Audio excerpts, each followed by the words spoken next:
be proactive and teach people lessons for how to swim in the rough waters that we know cops and firefighters are going to be immersed in trauma and the suffering of humanity and innocent people. And unless you're a psychopath, there's a good chance that stuff's going to tug at your heart. And what are most cops and firefighters and vets doing? It's natural what other humans do when something's uncomfortable. You self-medicate, you numb, you distract.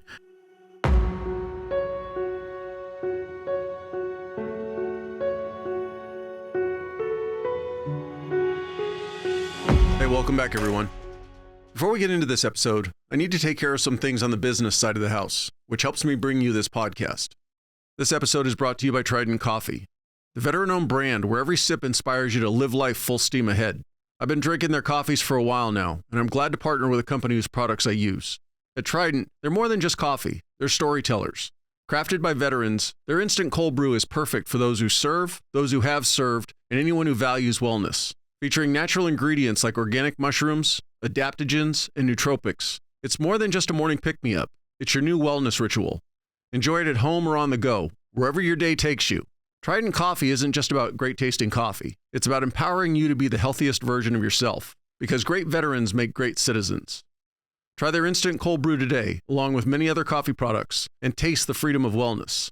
Remember, when you choose Trident, you're not just choosing coffee, you're choosing a path of connection through health and wellness. Head on over to tridentcoffee.com and use the promo code TDP15 for 15% off your order. Again, that's TDP15 for 15% off your order. My guest this time has quite a journey.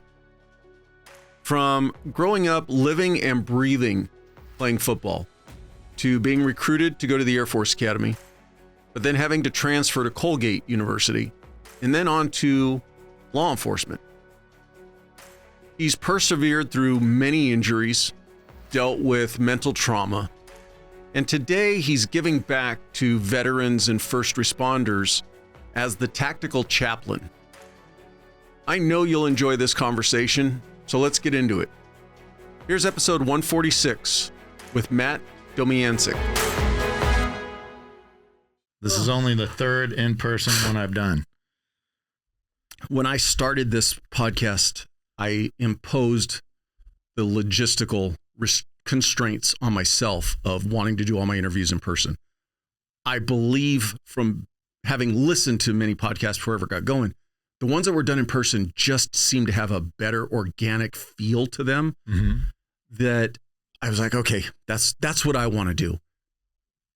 Conversely to that, it severely limits the number of guests that I have access to. They have to either be close to me or I have to be able to go on the road and get close to them. So it's a yin and a yang type deal. Yeah. Now that hopefully no more fire alarms go off, we can get into this. I want to start, and I like to kind of walk you through the entire journey. So Let's talk about you as a young boy. Where's hometown? Where'd you grow up? Those type of questions. Okay. And we're good to go right now? Good to go. I was born in Beaver County, Pennsylvania, and that's a significant place, but I lived there just very briefly. Then we lived in Canada. My dad was an electrical and nuclear engineer, but then he decided based on the educational system up there, it wasn't as good. He wanted to come back to the States. So I basically grew up in a small town called Hartville, Ohio, Hartville, Uniontown, Ohio. It's near Canton. I lived there until 8th grade. And then both my parents are originally from the Pittsburgh area, and they wanted to go back. So real quick, what year did you go up to Canada? As a kid, 76, 77 probably. Were you old enough to actually recognize any differences between the States and living in Canada? Not at that time, but later on being a strength coach. Well, actually at playing football at Colgate, there was Canadians on the football and the hockey team. Coaching at Yale, a lot of Canadians. Canadians play hockey? I couldn't. Yeah. And in the last couple of years, I've ended up networking with a number of Canadian police and military through podcasts. They're way more progressive than us in some ways with their peer support and some other things. But generally speaking, I'll say Canadians, I think, are a lot more friendlier. And until I've seen these recent things on Instagram, like usually less into some of the drama that we get into in America was my experience with the Canadians. And I go up there, like I'm going at the end of the month to go bear hunting with my dad up there. So I think Canada is more laid back, and at least in the areas I've been. I know in some of the metropolitan areas it gets political, but as a young boy going up there, anything really significant that you remember? No, other than when I came back, I had an accent and I had to go to like speech something in kindergarten in Ohio because I was mispronouncing words or things like that. Yeah. So you're back in Ohio by what age? From what I remember, kindergarten at Little Flower, maybe preschool. It was already by preschool at Little Flower Catholic Church. Yeah. So you spent a very short period of time in Canada. Yeah. Got it. Big family, small family as far as brothers, sisters? 3 sisters. So 4 kids. Mom and dad are still married, 55 plus years. Don't drink, don't smoke. Very idealistic upbringing. I grew up in a neighborhood in Ohio called Westview, and some of the bus drivers joked Wild, Wild Westview. But in reality, I mean, it was so wholesome that out of our friends, and by the way, I left in 8th grade, and I still text my childhood neighbors every day to this day. We only had, and one of them, their parents were divorced, but stayed in the same house to raise the kids. So I grew up where it was everybody's in the yard playing sports, building forts, riding bikes, ATVs, snowmobiles.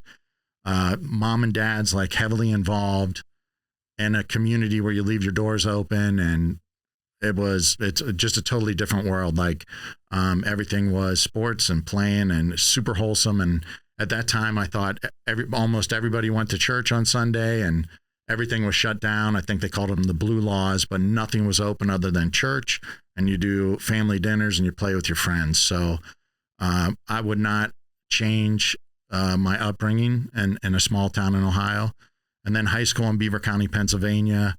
You know, there's one of Tom Cruise's first movies, All the Right Moves. It's about Beaver County. Like the only way out is be good at football and you get a college scholarship. There was a documentary series on, I think, A&E called Friday Night Tykes. And they did 2 or 3 years in Texas, and then they did a couple years in Beaver County, Pennsylvania. And they say in Texas, football's religion, and Beaver County, Pennsylvania, football's much more. It's life. And then they kind of go through, like I played against Ty Law, Tony Dorsett, Mike Ditka.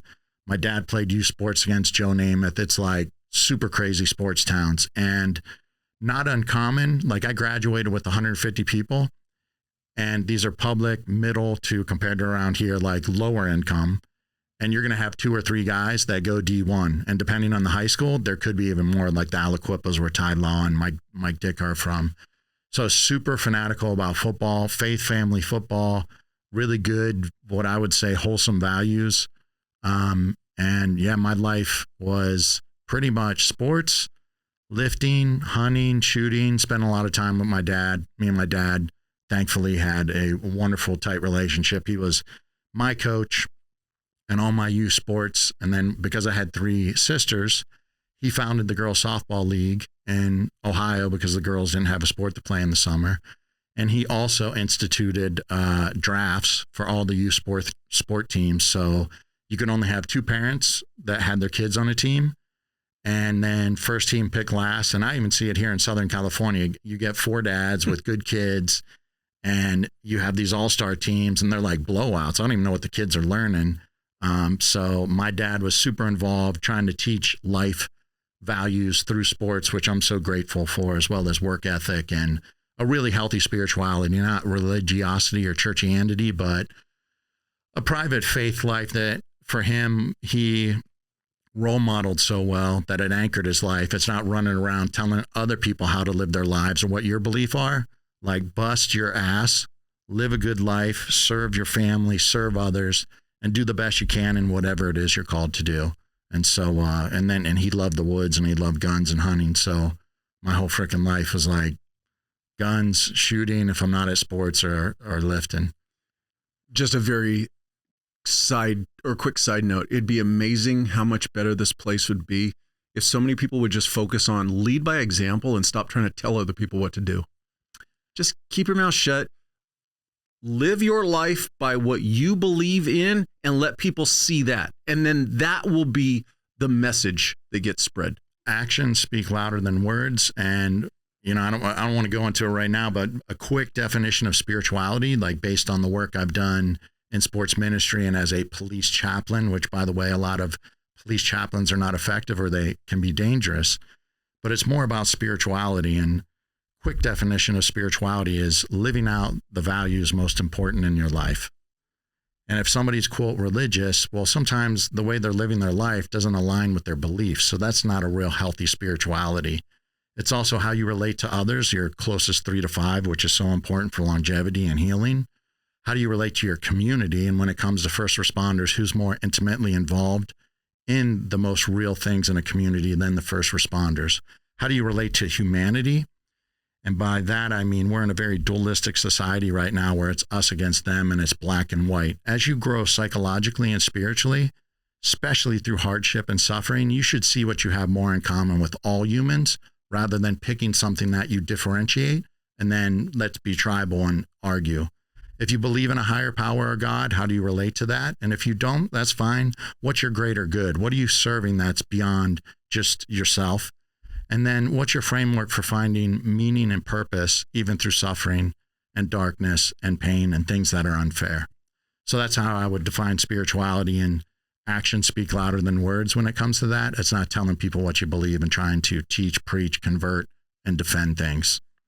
For you growing up, when you say you already mentioned a very small graduating class. Yeah.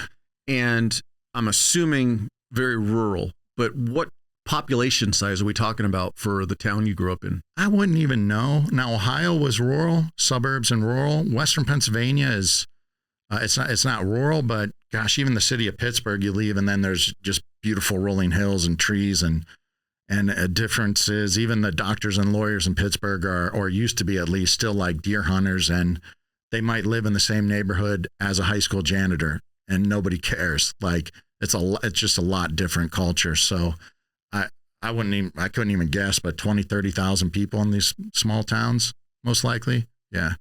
For you as a young boy, how soon in your life was sports the primary thing for you?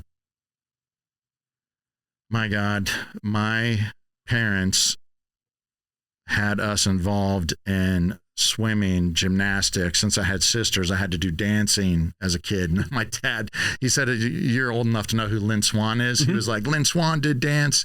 And I'm like, I don't want to cuss. I don't know what I was going to say. BS, Dad. Like, mom's taking the girls, so I got to go. That's what it is. But he, rationalizes it as good for sports.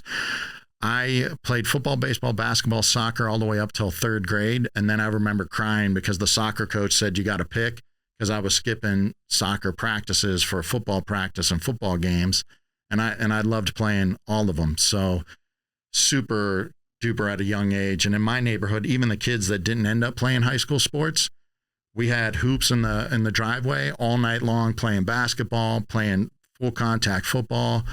And by 6th grade, my dad got me a jump rope, a Walkman, Jody tapes from Airborne Rangers and Force Recon, a set of ankle weights, and I was jumping rope, push-ups, sit-ups, old school, running sprints around the block. 7th grade, he got me a full weight set. We went to the high school, asked the high school coaches, what do we need at home? And in the summers, in 7th and 8th grade before I moved, I had to ride my bike to the high school, and I did all the running and lifting with the high school kids. Monkey rolls where they're smashing you, and my reward was my dad picked me up with the bike and got me a Gatorade on the way home. So you want to be better? You want to improve, you got to be around competition that's better than you. So 7th grade, I started lifting and the bug bit, and I give my dad all the credit, and he'll always be like, I gave you opportunities and you ran with them. But 7th grade, I started eating strict. Now eating strict, sports and nutrition has changed over the last 35, 40 years. But whatever was strict or clean or whatever, starting in 7th grade, I was, hey, I want to be the best I can at football. And I played baseball, basketball too, but lifting, nutrition, started reading books early on what was out there on sports psychology or the ninja mindset. There used to be Soldier of Fortune magazines that had, do you remember Paladin Press? Yeah. There was like a book thing, and we used to buy books and learn how to make pipe bombs and smoke bombs, but they also had secrets of the ninja mindset or whatnot. And I would get those books, and they would be like light a candle and do breath work, like early forms of mindfulness, meditation, and breath work.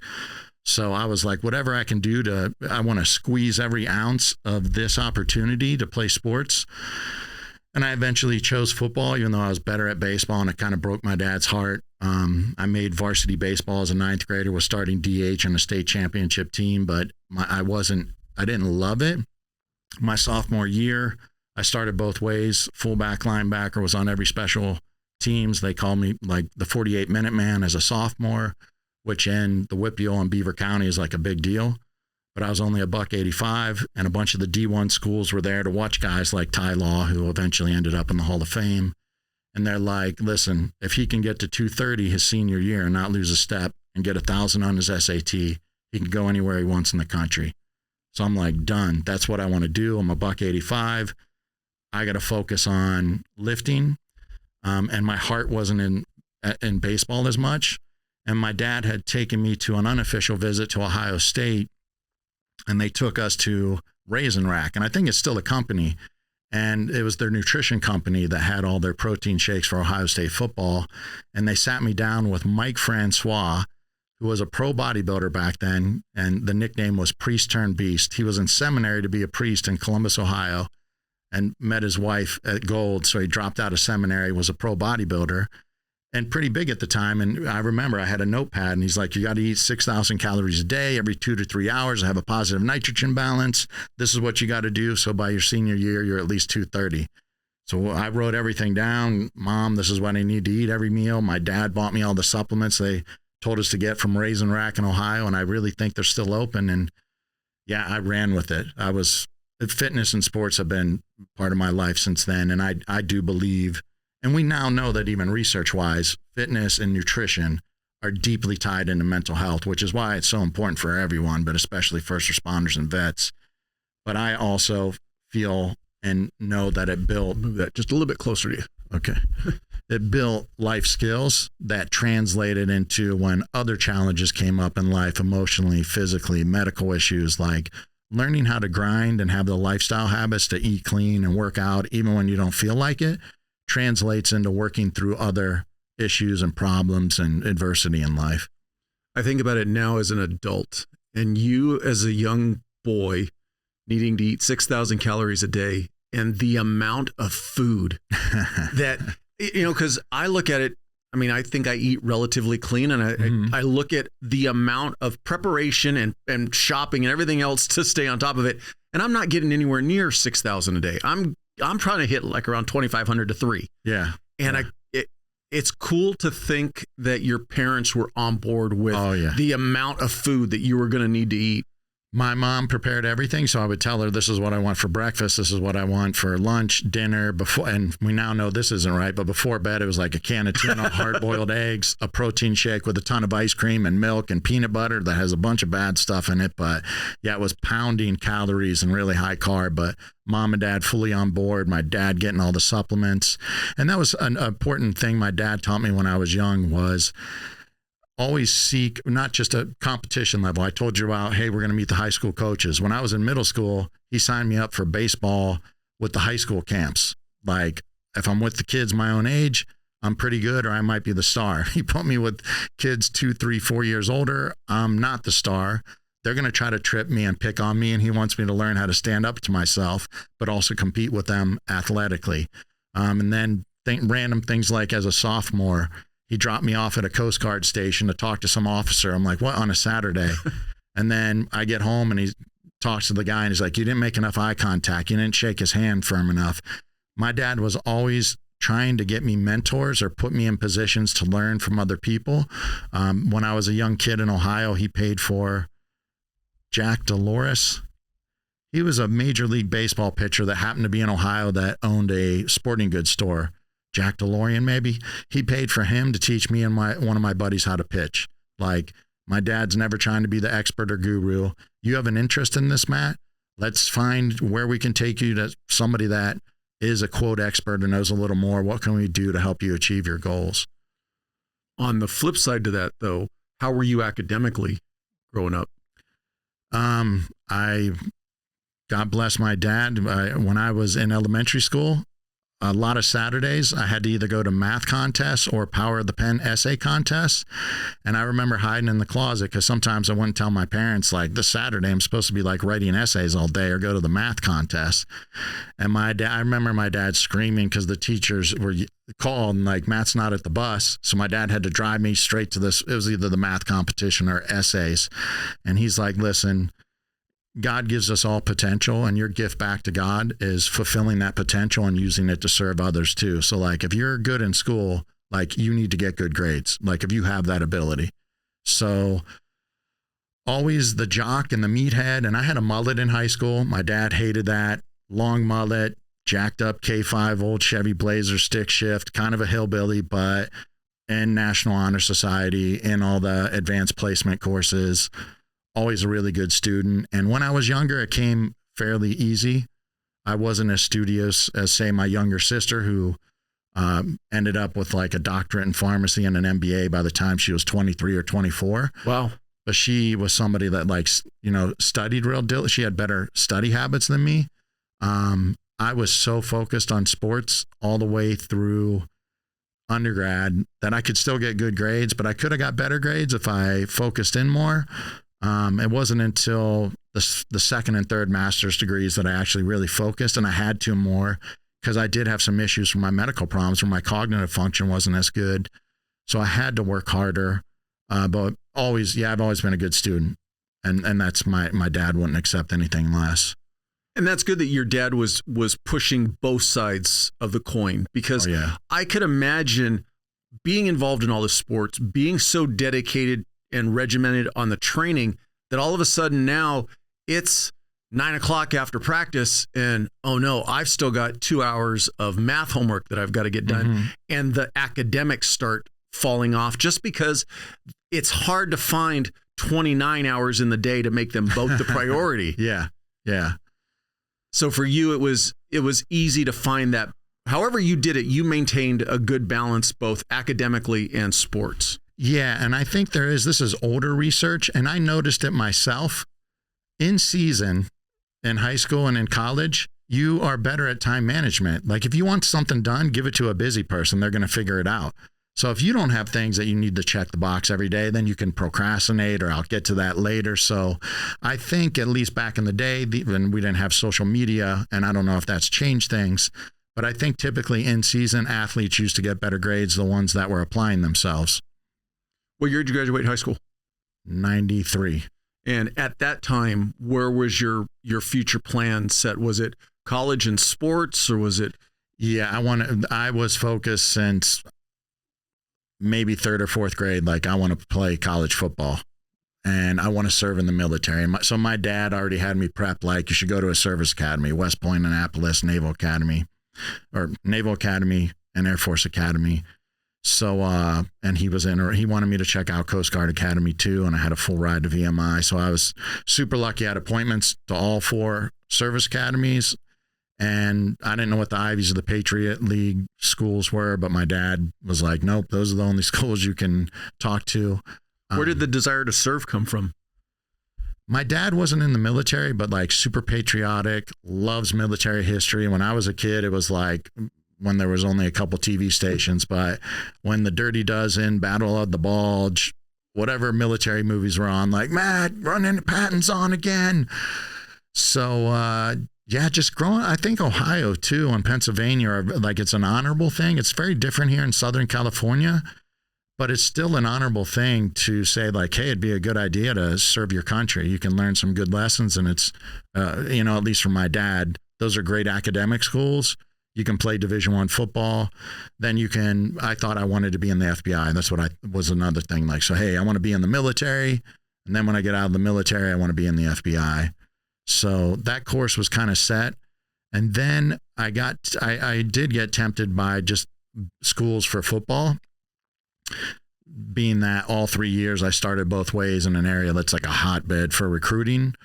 And I did get up to 234, 235 by my senior year. So I checked all those boxes. I got over 1,000 on the SAT, and I did have like tons of schools interested in me. But my senior year, in the summer, I used to overtrain. It was like train harder. It should be train smarter, not harder. I had a stress fracture in my back, and in football camp, I finally like blacked out one day. I lifted through and played through the stress fracture in my back. I forget how many games I sat out my senior year. If it was like the first or second game, here's like my senior year. First game back, I think it was the first play I broke this hand going up the middle, and I came back to the huddle. I was like, man, I broke my hand. The quarterback's like, no, you didn't. I'm like, no, it's definitely broke. And then the second quarter, I don't know if it fractured and tore ligaments in my ankle. So my whole senior year, I didn't practice Monday through Friday. Am I understanding correctly? You kept playing the remainder of the game, though, with a broken hand and a fractured ankle? Yeah. Oh, of course. Yeah. What everybody would do. And then when we found out, okay, and we already know I got a fractured back. Now I got a broken hand, the ankle injury. Okay, let me take you back real quick. Yeah. How long were you dealing with the pain in the back that you were just playing through? Up until I broke the hand and ankle, and then that whole year. So, but you were aware of you were aware of the pain in your back, and you were just pushing through it. Yeah, I think they made me take 2 or 3 weeks off. Then I think the doctor said, which one of my doctors was Domyancic, and I forget his first name, but he played professional baseball, and he was a 2-sport Division I athlete, I think at Pitt, baseball and football. He became a medical doctor, I think, during a major league game, ran up in the stands, saved somebody from a heart attack. So, I mean, this again, Beaver County, I have Domyancic. He's like, Matt, senior year, you got to play so you can get your scholarships. So you're not going to practice all week. And then on Friday, I got a couple of pills. I don't even know what they were. And they taped my hand together. You can see the scar. I played the whole year. This hand, after this, people would wave on purpose because I wave back. The fingers are pointing the wrong way. And I would put my uniform on, and then they called it a boomer esiason cast. They'd put a cast on and tape my cleat. And so my senior year, I just played in the games until either the ankle, the hand, or the back would hurt too much. And we didn't tell any of the schools. It wasn't in the newspapers. I remember the radio.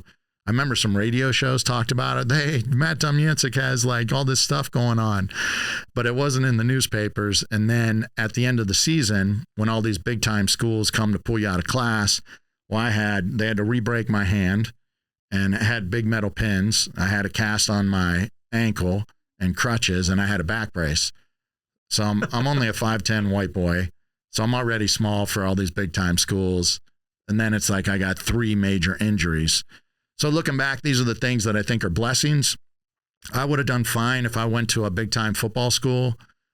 However, I would have probably kept the mullet and focused on lifting, and I would have probably still got good grades.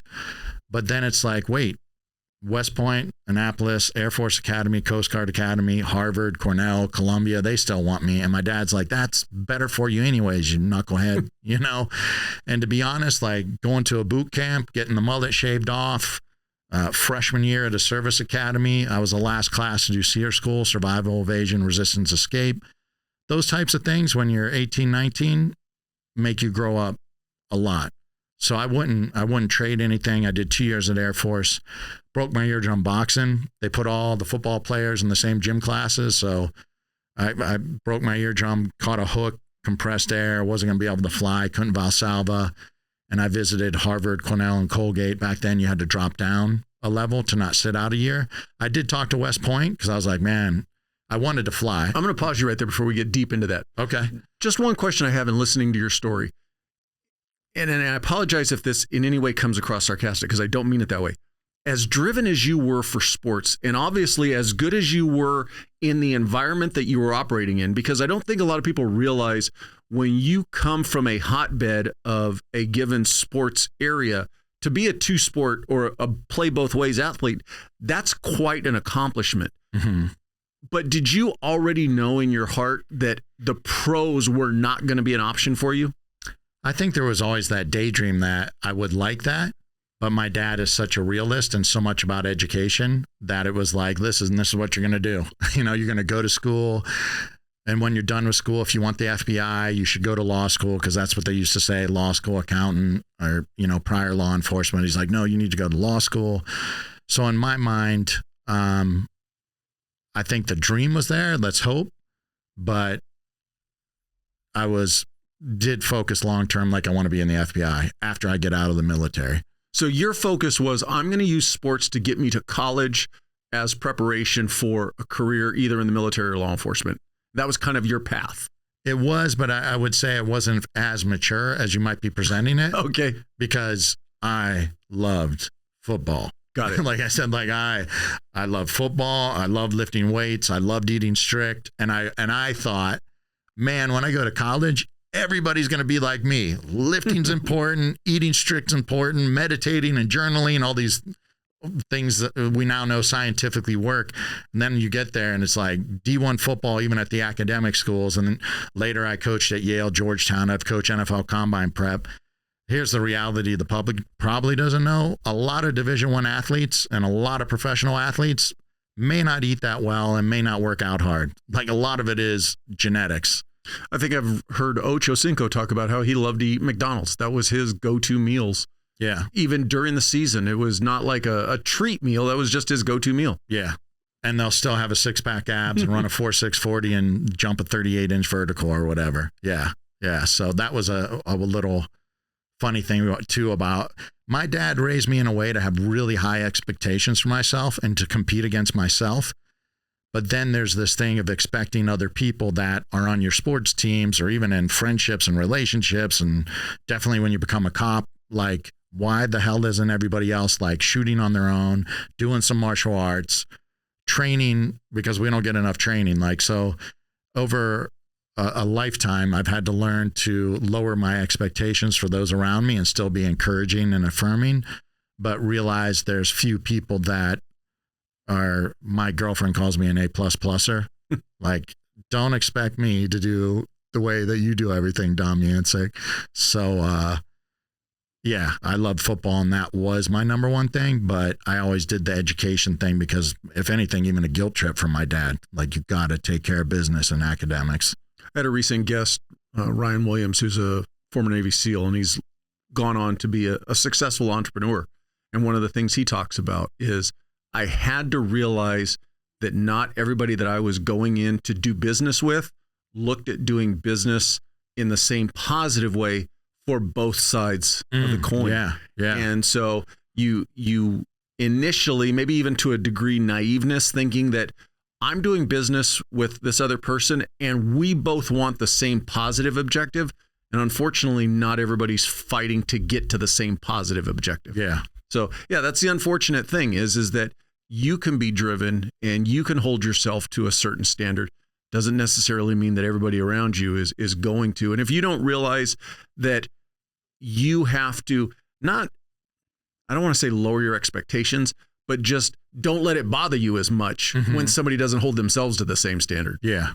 Because it'll definitely eat you from the inside out if you're constantly looking at everybody else going, why can't you? Yeah. Yeah. So you've hinted at this. How did you pick the Air Force Academy over the other two? Again, probably a lot of immaturity. And at the time, Air Force Academy was top 25. So having all those big football schools drop me, like Air Force Academy is still going to bowl games when there wasn't that many bowl games. Visiting Colorado, freaking beautiful. I still wish I could win the lotto and open a retreat center in Colorado. I love Colorado. I love the outdoors. That place is so beautiful. They were also very smart in the recruiting trip. At West Point and Annapolis, I lived in the dorms, which was fine, but I saw all the Mickey Mouse stuff. At Air Force, they put me in a hotel and almost made it sound like it's not as strict here. There's not as much as that stuff. And Fisher DeBerry, who was the head coach at the time, flew to Beaver County to have dinner with my parents at my parents' house. And then at the end of dinner stood up and said, like, what's it going to be? Because it was really down to West Point, Annapolis, or Air Force Academy. I'm probably 17 at the time. And I got the head coach of one of the top 25 football teams in the country eating dinner in my house. Plus, Colorado is pretty beautiful. And ever since, my mom found this during my senior high school party. My mom found something from third grade. It said, what are you going to be doing at 21 or 22 years old? And it had cartoons and a drawing of a jet and football. And it said, I'll be playing football and flying jets at the Air Force Academy. So my dad planted those seeds, and I did think that I wanted to fly. So for all those different reasons, I ended up at the Air Force Academy. And you spent 2 years there before the ear injury? The ear injury was freshman year, mandatory boxing gym class. And I couldn't Valsalva, and I didn't do the altitude chamber. And I was like, man, I may not be pilot qualified. And a lot of the jobs in the Air Force, if you're an officer, like are logistics or business type jobs if you're not flying. And our sponsor base was Hurlburt Field, which is like PJs and special ops. And we went there on a weekend. And I remember seeing all these camouflage dune buggies and dirt bikes. And I wasn't aware of PJs and combat control at the time. I was aware of special forces and Green Berets because my dad taught me about that growing up. And I'm like, wait a second, you can do some of this badass commando stuff in the Air Force? And during this fancy meal with whoever in charge of the base, they're like, what do you want to do? And I was being serious. I was like, hey, I didn't know about the dune buggies and the dirt bikes and like whatever these PJs and combat controlled. Like, how do I get to jump out of planes and ride on dirt bikes? And I remember my cadet commander was like pissed and thought I was being a wise ass. And they're like, officers don't do exactly like all that cool stuff. So there's no officer billets in the PJ pipeline? There are, but like well, first one, I didn't know all the details then, but they were just upset that I was like a little kid going like, wait, there's some of this stuff that you can do in the Air Force too. I want to learn more about it.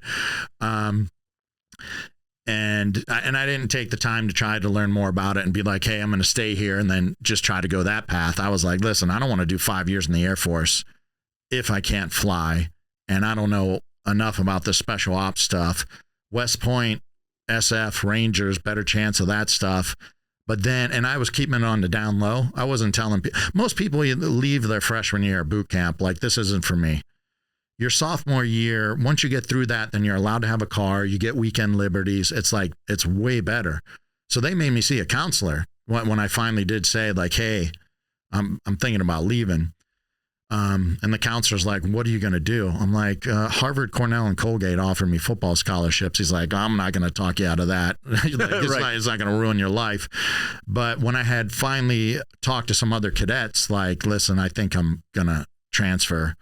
They're like, listen, and I told them about West Point because either I or my parents called the football coaches like, hey, can he still get in? And they're like, yeah, good to go. Because I had decent grades at Air Force. Then one of the regular cadets was like, Matt, do you know if you go to West Point, you're going to go back to boot camp and do another freshman year? I'm like, are you serious? Like, oh, hell no. If you know anything about military school, you don't want to repeat a boot camp and you do not want to go through a freshman year. So I was like, no. Been there, done that. Yeah. I don't need to do it again.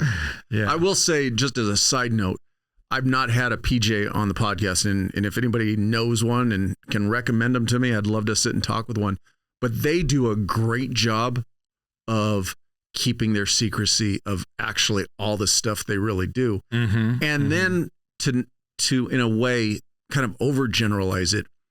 Really though, when they go out on a mission, I don't want to say this. There's such a high priority because more often than not, their mission is to go into a hot area and recover a down pilot or recover another member of the military. Mm-hmm, and so there's added pressure to when they go on a mission. So just a little side note, like I said, if somebody knows a PJ who's in the Southern California area and wants to come on the podcast, let me know. For you, was it hard to give up the military service aspect when you decided to go to one of the civilian colleges? That haunted me all the way until my police medical retirement. So after Colgate, they're longer stories where I ended up, instead of law school, I met somebody that said forensic science is the next big thing. And it was a retired Coast Guard officer, retired federal agent that was auditing classes at Colgate. And he was in a Shakespeare class with me and we started hanging out and I told him what my goals and plans were. He's like, listen, if these kids at Colgate annoy you and you don't want to be a lawyer, you're going to be miserable for 3 years if you're doing it just to be an FBI agent. The next big thing is forensic science. So I end up getting my first master's in forensic science under Dr. Henry Lee that did like John Benet Ramsey, the O.J. Simpson case. And over the summer, this ties into the military. Over the summer, you have to do a 180-hour internship or something, and a lot of people go to a crime lab. You're a grad student. You're not going to really do anything. And I had already started doing MMA before MMA was cool in New York City because I was in Connecticut.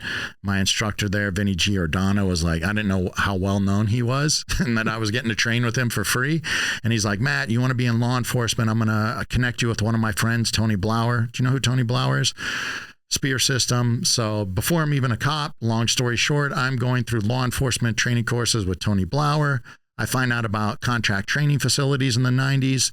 I'm supposed to go to Blackwater Lodge. And that was the big one. Bill Masiangelo, I think, was the president. And Eric Prince, Navy SEAL, was the owner. And I was like, listen, I need somebody to sign off that I did an internship in forensics. I'll write some papers on ballistics or whatever. Just let me watch people train because I want to learn about that. And I wrote a couple other places, Hike, Stalk, and Shoot, which I think was in California, another Navy SEAL, Storm Mountain Training Center, former DC SWAT, Green Beret, Rod Ryan out of West Virginia. Rod Ryan emailed back, you can stop by this week. And so he gave me a date, but he didn't follow through on, hey, I have some requirements for graduation. So long story short, I'm in my old beat up K5 Blazer. I'm heading to North Carolina to be at Blackwater Lodge for the summer. I stop at Storm Mountain for the 1 week that this Green Beret, Rod Ryan, said you can stop by. And I show up and he's like, you showed up, college boy? And he starts making fun of me, breaking my balls. And he's like, grab your gear. I was like, what gear for what? He's like, 5-day air assault course. I'm like, I don't have gear for this. Gives me a harness, gives me a drop down holster. I didn't even think I had a gun on me. So I think he just gave me everything. And then I did a 5-day fast rope and rappelling course with live fire and with FX rounds, kind of like sim rounds. I remember they had these mannequins that they'd have a balloon and you couldn't see it either, a balloon in the chest or head. You're swinging in windows, doing failure drills. And I'm like, dude, this is the best thing since playing college football. And I was coaching at Yale at the time, and I loved coaching and lifting with college athletes, but like running and gunning with special ops guys and SWAT team guys. And so I talked during the lunch breaks, all these other special ops guys just talking about, sadly, like how much beer they're drinking, what girls they're banging. It's like a penis measuring contest. You take SWAT guys and special forces guys and put them in a new group. It's just peacocking.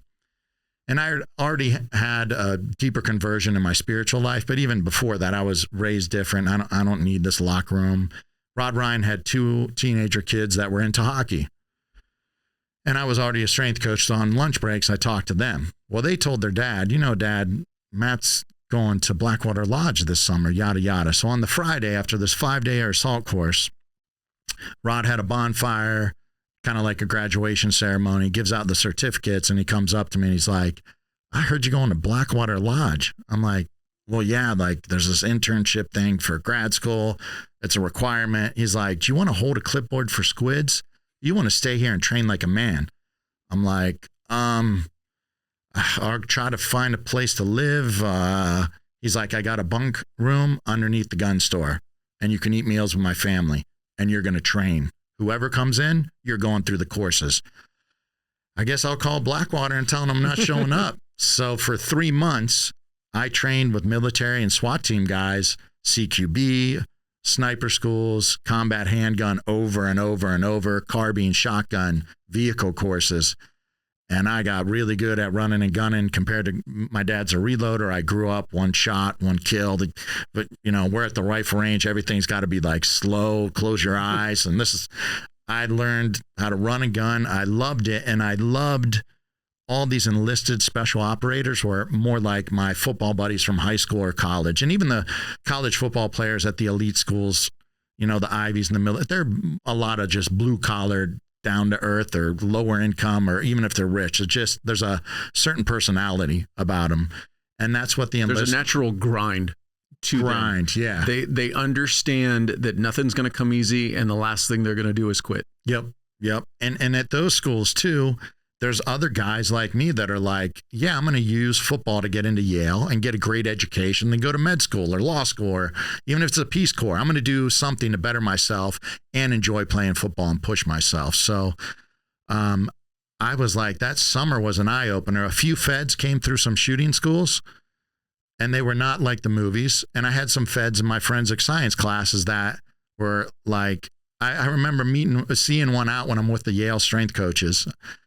And this guy was like showing his badge to girls at a bar and like talking in class. And it's like, dude, you're a Secret Service agent. You're not kicking doors down and like kicking people's ass and getting in the stuff all the time. And there are guys in every federal agency that do street work and some elite tactical units, but there's a lot of other people that are doing more corporate America type jobs. And I didn't know that until Storm Mountain in grad school.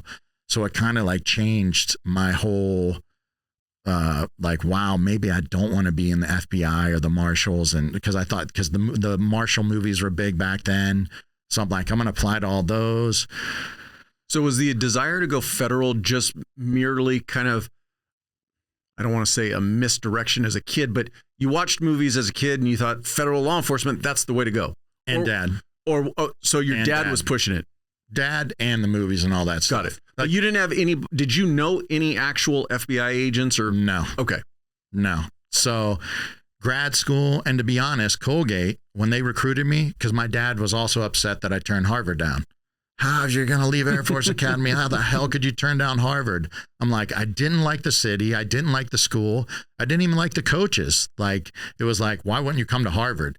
Where Colgate is a good school. It's not as elite as Harvard, perhaps, but the coaches and the administrators are way more down to earth. The Colgate alumni community and the football coaches and the administrators it was just way more down to earth and it wasn't as elitist to me.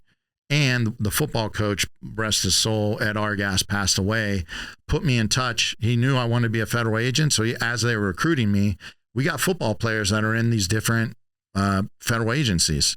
So he put me in touch with some federal agents. And I'll be honest, the one did come, I think it was, I forget what year. It would have been before even the Storm Mountain thing, obviously. But he came to a game and was at a bar. As I'm reflecting, like there were a lot of guys that, and there's cops too that have egos. You know what I mean? Like it's like cops, firemen, or military. Like it should be an honor, and you should be modest and humble that you've had the opportunity to serve your country or serve your community. Like, don't use it as your identity and to try to pick up chicks or act like you or we are better than anyone else and cause any of the divisions that we're dealing with now. But anyway, so the Fed thing was part my dad, part the movies and TV, and it's like, I think even thinking about when I interviewed for police jobs first in Connecticut, and then even when I lateraled to the big DC, they didn't lateral. Huge pay cut, repeating academy, and they didn't even give me all the steps I was supposed to get because they said, you're coming here just to go Fed. I'm like, I'm already a cop in Connecticut. People would be like, why do you want to be a cop? Air Force, Colgate, a master's in forensic? Like, you're overqualified. And I'm like, you want stupid people driving fast and carrying guns, dealing with critical incidents?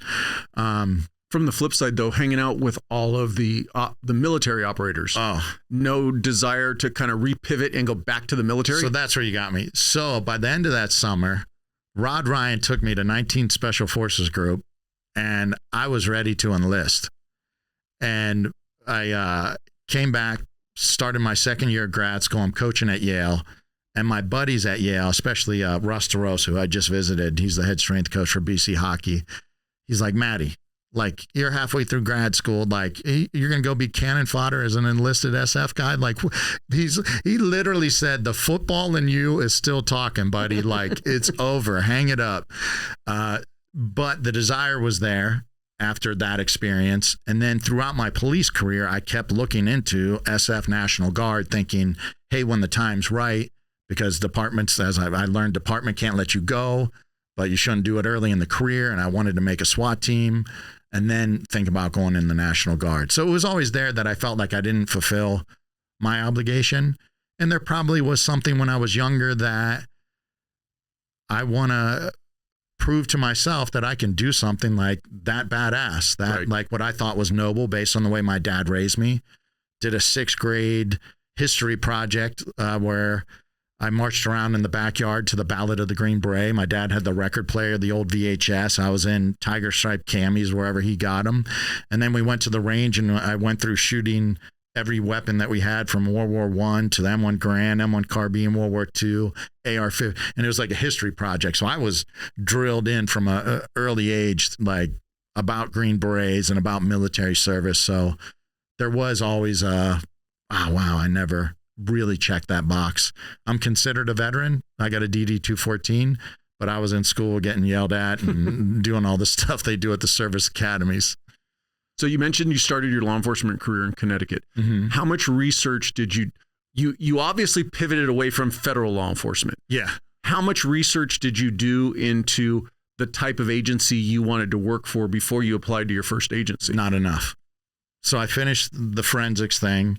I had an undergrad. I had a really deep spiritual conversion. So I'm also like full on into contemplative practices and what does God want from me and a whole bunch of other spirituality stuff. And I thought someday I might want to be a priest or a psychologist. Those are longer stories that I almost dropped out of the forensics as well. Like, I want to study psychology, not forensics. But when I finished the master's degree, and I also wanted to be loyal to whatever job I took. And I was like, wait, the Fed thing isn't for me. What is God really calling me to be? Maybe a priest, maybe a psychologist. And I took a job as a carpenter framing houses. I didn't tell them my background. I looked in the newspaper and I was eating like one meal a day. Russ, the strength coach at Yale, was feeding me on the weekends. And here I am with all this grad school debt, framing houses with guys. When a cop car went by, they would be, oh my God, has somebody got a warrant? And the contractor didn't even know about who I really was. And then one day another contractor saw me on the roof of the Colgate football shirt. And he's like, who do you know at Colgate? I was like, I know a lot of people at Colgate. That's where I graduated from. He's like, what the F are you doing on a roof? And a good friend of mine who I'm visiting this week, I'm going to Chicago to meet Dr. Eugene Lipoff, who developed the stellate ganglion block shot. Is that the long needle shot I'm hearing about? Yeah, that goes in your neck.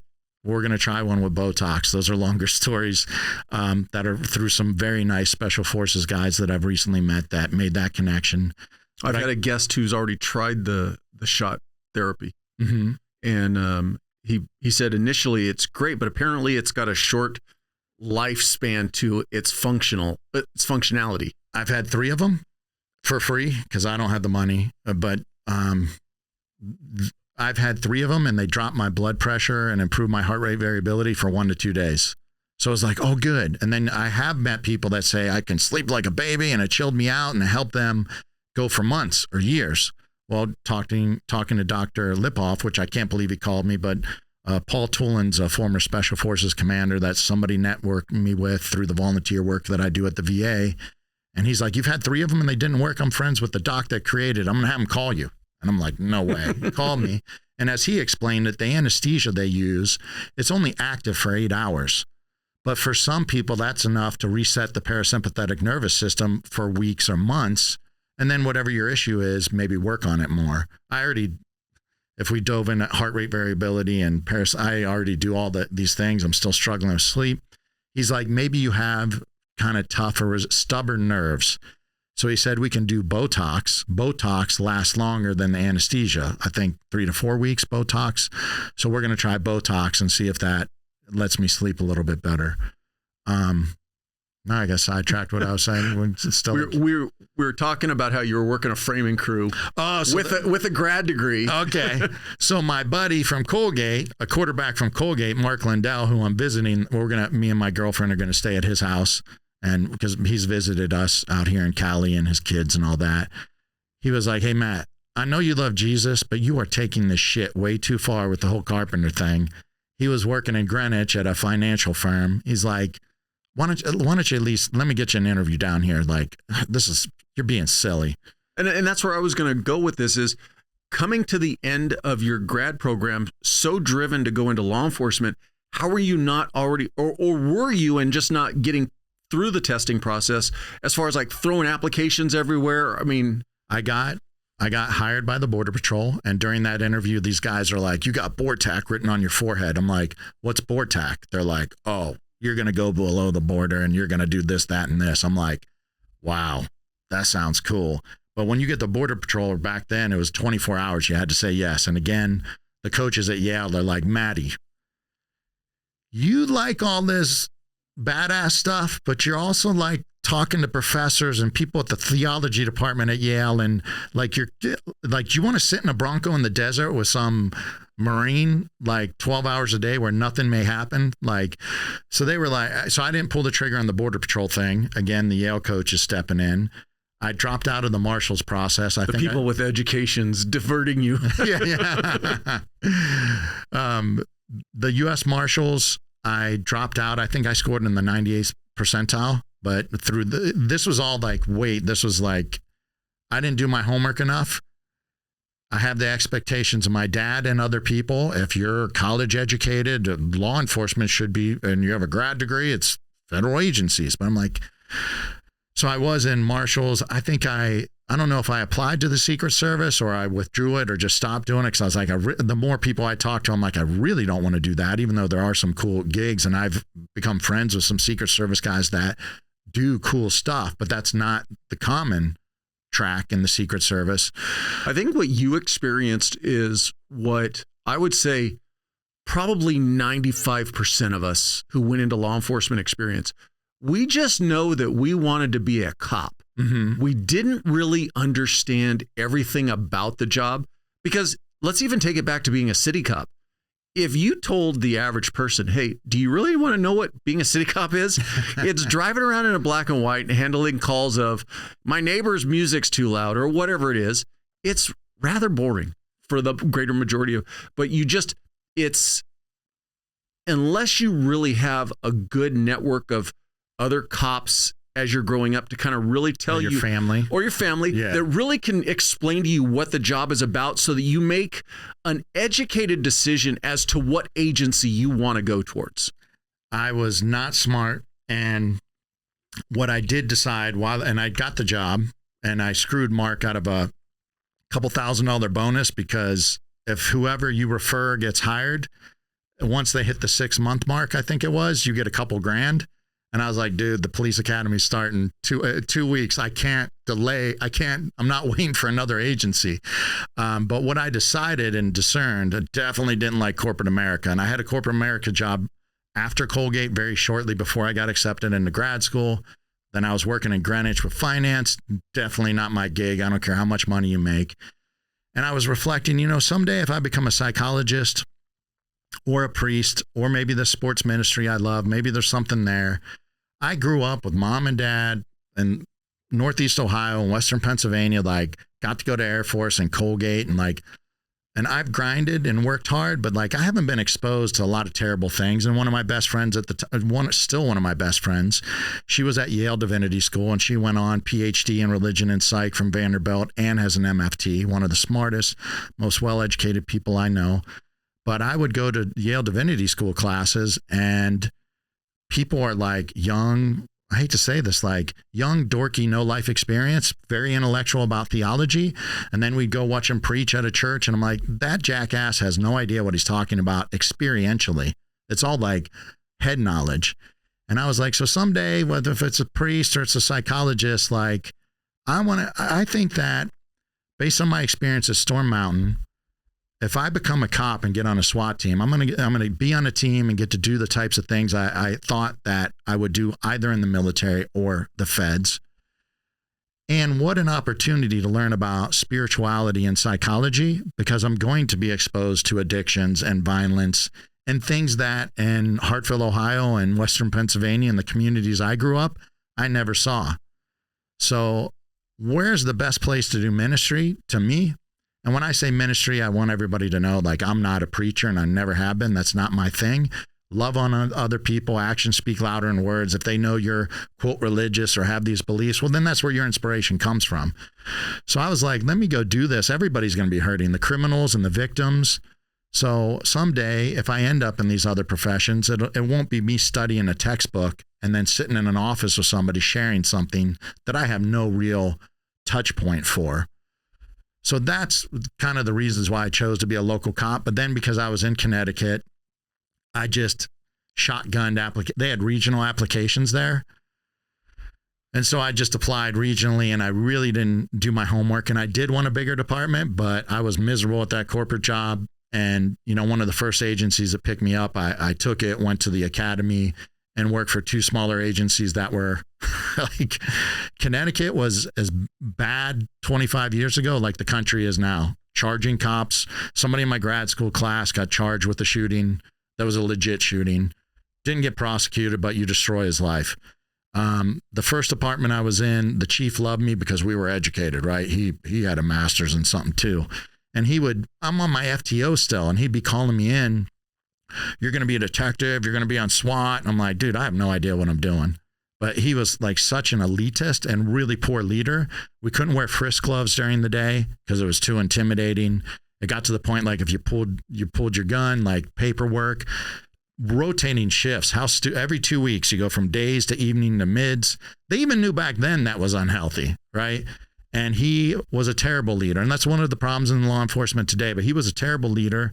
So I don't even know how long I stayed there. And they say they created the Domyancic law in Connecticut. Like I pieced out, went to kind of like a smaller but more like ghetto agency, and they lost money. So they created something. If somebody pays for the academy for you, you got to stay there for 2 years. I left. I was a golden boy. What year was this? 2000-ish. Yeah. I think a lot of agencies across the country implemented, you're not going to get the credit for the Domyancic rule across the country, but no.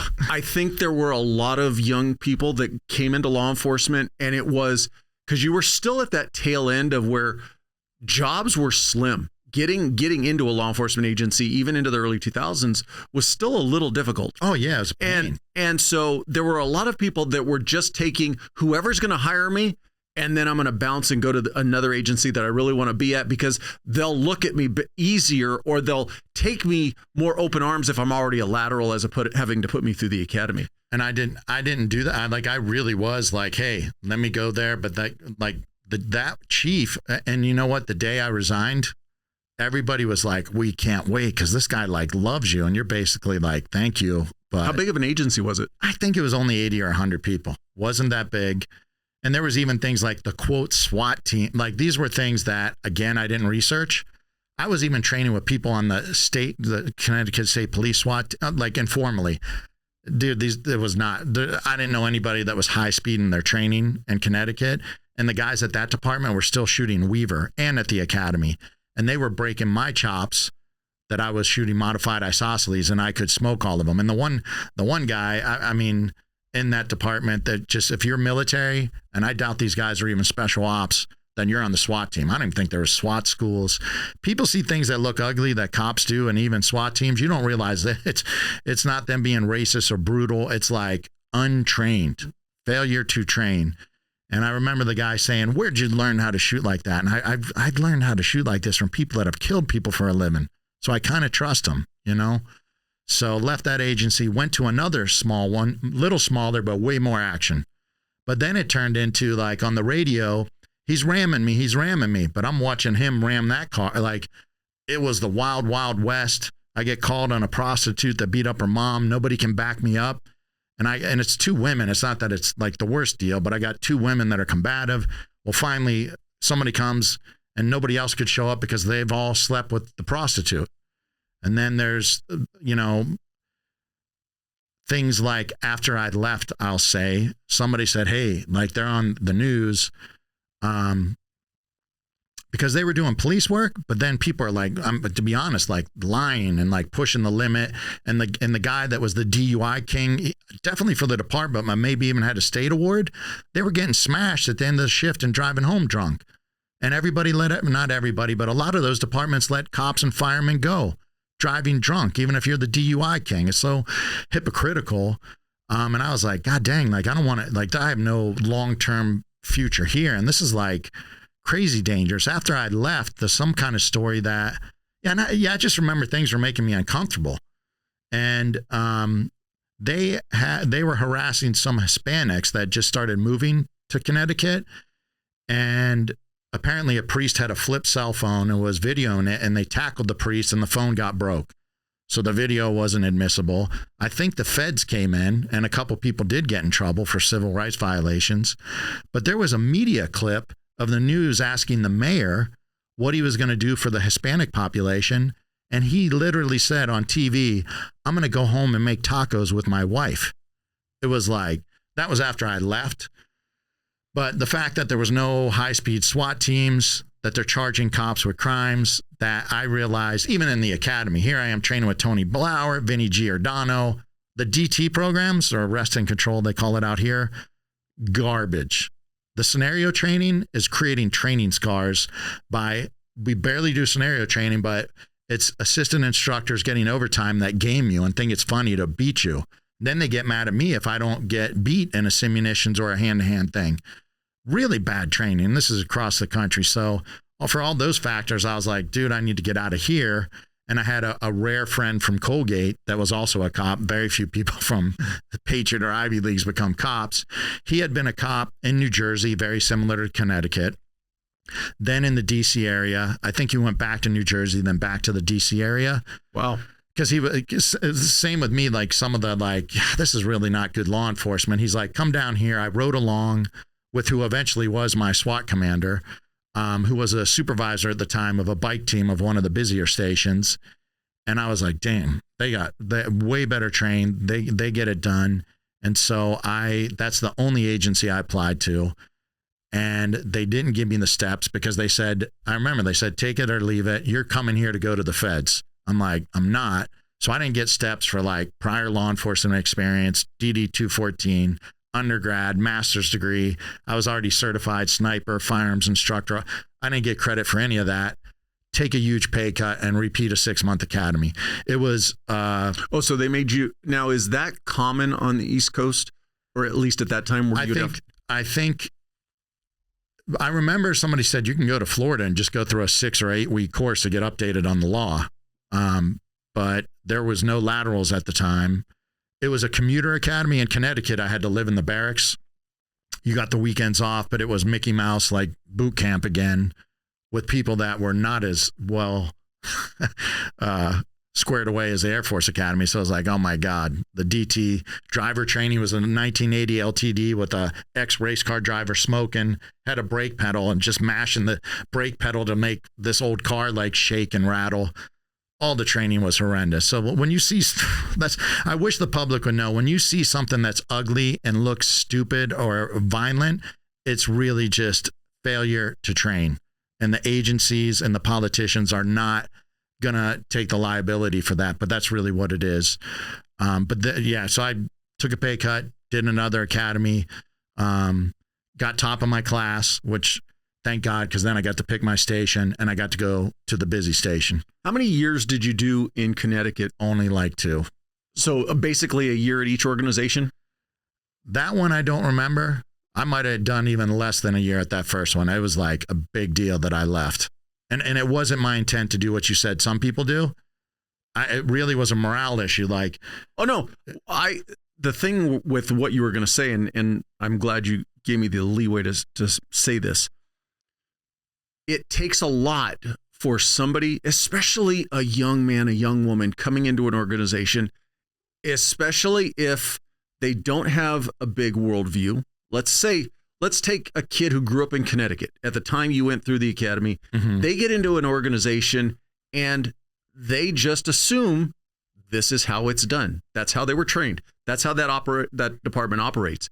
If they don't have the conviction to go, I'm not happy with what's going on, but even more, I don't want it to sound like they're quitting on it. What I mean is, it takes a lot to go, this isn't what I signed up to do. I'm going to leave and go do something else, or I'm going to leave and go to another organization. Mm-hmm. That actually is really hard, especially if you've got a family and you got a mortgage and everything else. Yeah. You know, it's a huge gamble to say, I'm going to go try to do it somewhere else. Yeah. And so unfortunately, if you think, or if you're brought in and they say, hey, this is how we do things, well, I guess that's how it's done. Mm-hmm.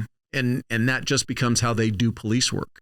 Yeah. So it takes a strong conviction, which you apparently had, is that, hey, how they're doing it doesn't fit with what feels right for me. I need to find a way out of this. Well, you just reminded me, the first department, in addition to the morale and me being the golden boy, which nobody knows what they're doing with 1 or 2 years on patrol, and they're going to make me SWAT and detective.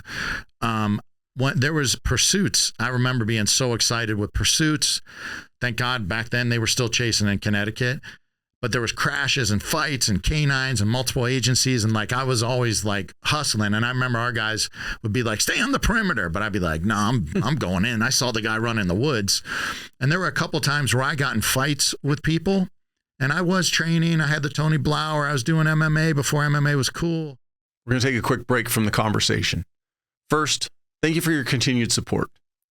Second, I appreciate the fact that you've made it to this point in the conversation, but I still need more help. If you would, if you're not already, please follow, subscribe on whatever platform you're getting the podcast. If you could leave me a rating, leave me a comment or a thumbs up. And last, if you could share this, either this episode or the podcast, with anybody that you think might benefit from it, I would greatly appreciate it. Thank you again. Let's get back into the conversation. But then I get somebody cuffed up, and I get up and people from the other agency have their guns out, and they're like, hey, that guy did X, Y, and Z. Like, what are you doing rolling with him? Like, this is like inappropriate, like level of use of force, meaning I was under using it. Well, it's because don't pull your gun. Don't do this. Don't do that. I was like, wait a second, which is now what America is facing in most places, unless you're like these Florida sheriffs or Georgia State Police getting after it. It's like, I'm risking my life now, even with all the training I have, because I'm worried about my supervisor that's going to do a piece of paper that's going to chew me out because I drew my gun, or I did something tactically that is causing admin stuff. So it was that's one reason I left that department as well, was I'm overriding my training and putting myself at risk based on the rules we got to play by here. Did you ever do any research on your own into the history of those organizations, or was it across the board with Connecticut that if you drew your gun, you had to write paper? Oh, each agency was different. Because like I said, though, I switched to an agency that I remember people pulling their guns and like putting them close to people's faces and laughing about it. No paperwork. And, you know, it's been a long time, but I want to like stuff going on that was too far. So it wasn't across the board, no, a standard for all of Connecticut. But it was bad already. Got it. It was bad. Like I said, somebody got charged for a legit shooting that was in my forensics class. And in the second department, there was a parade every year because there was a black male that was a member of a gang, apparently covered in gang tattoos and he was getting followed, I think, by the ATF for running drugs and guns. And he gets pulled over by a cop, throws it in reverse, hits the cop with, I think, a van, and the cop gets hit, spins around and shoots him. But every year there's a huge parade in town. And that cop, I remember, his life was destroyed because of the media in Connecticut constantly they never let it go. So, yeah, just crazy stuff. So what year did you get down into DC? I think 2002. But you did have to go back through the academy again? Yep. And how long did you end up doing there? I think just about 7 years before I got medically retired. And talk me through that. What ended up being the injury with that? Crazy injury. I don't talk about it that much, but I will. Talk about what you want to talk about. Well, no, I have no problems talking about it. People usually don't ask. And actually some people be like, wait, you don't look like you're okay, right? And so it's a, quote, invisible disability. You want to know about my career there first, then the injury, or jump into? Sure. So do the academy, get to choose my station, choose the busy station. FTO, so fun. And my first FTO came to the academy before we were done. And he's like, hey, you have a meeting with him. He's like, all right. He wasn't supposed to tell me. He's like, so you scored the top and everything, and you're a prior cop. Good. Makes my job easy. However, they did say that you're a real religious guy because you're always reading like these books. I want you to know that I got a dark fucking cloud over my head, and we're going to have none of that bullshit. But it was in a joking way.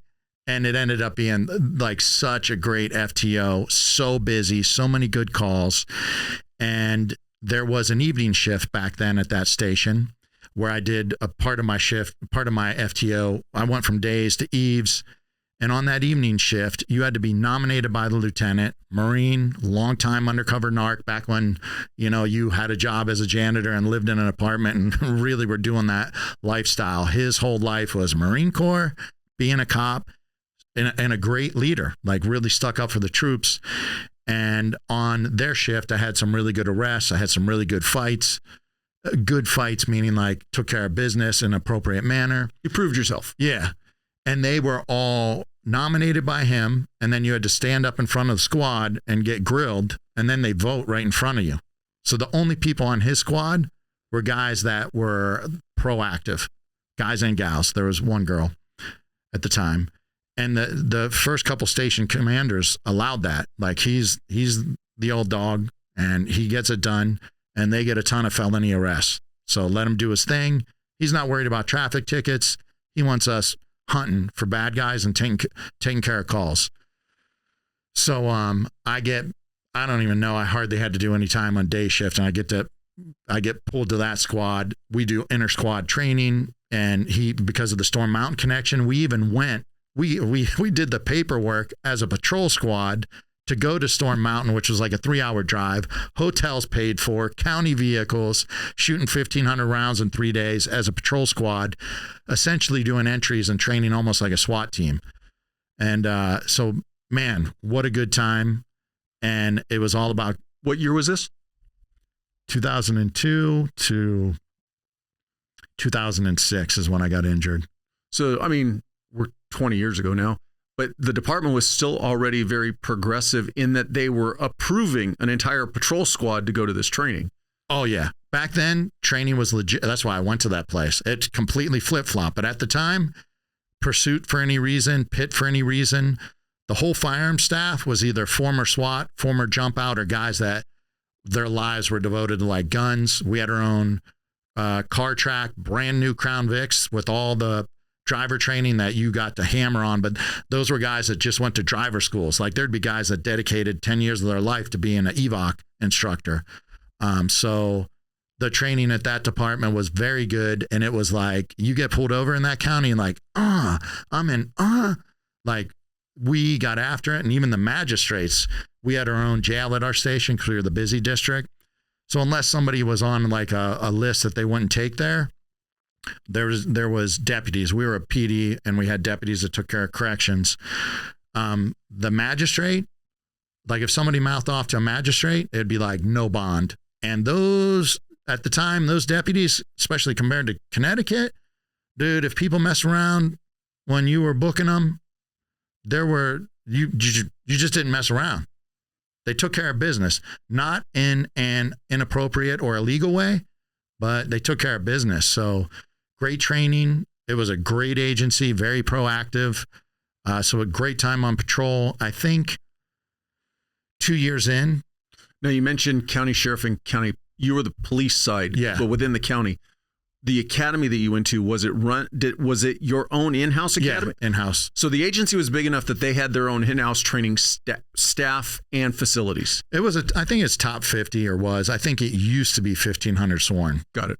Who knows now with the way things are. Right. Yeah. Own academy.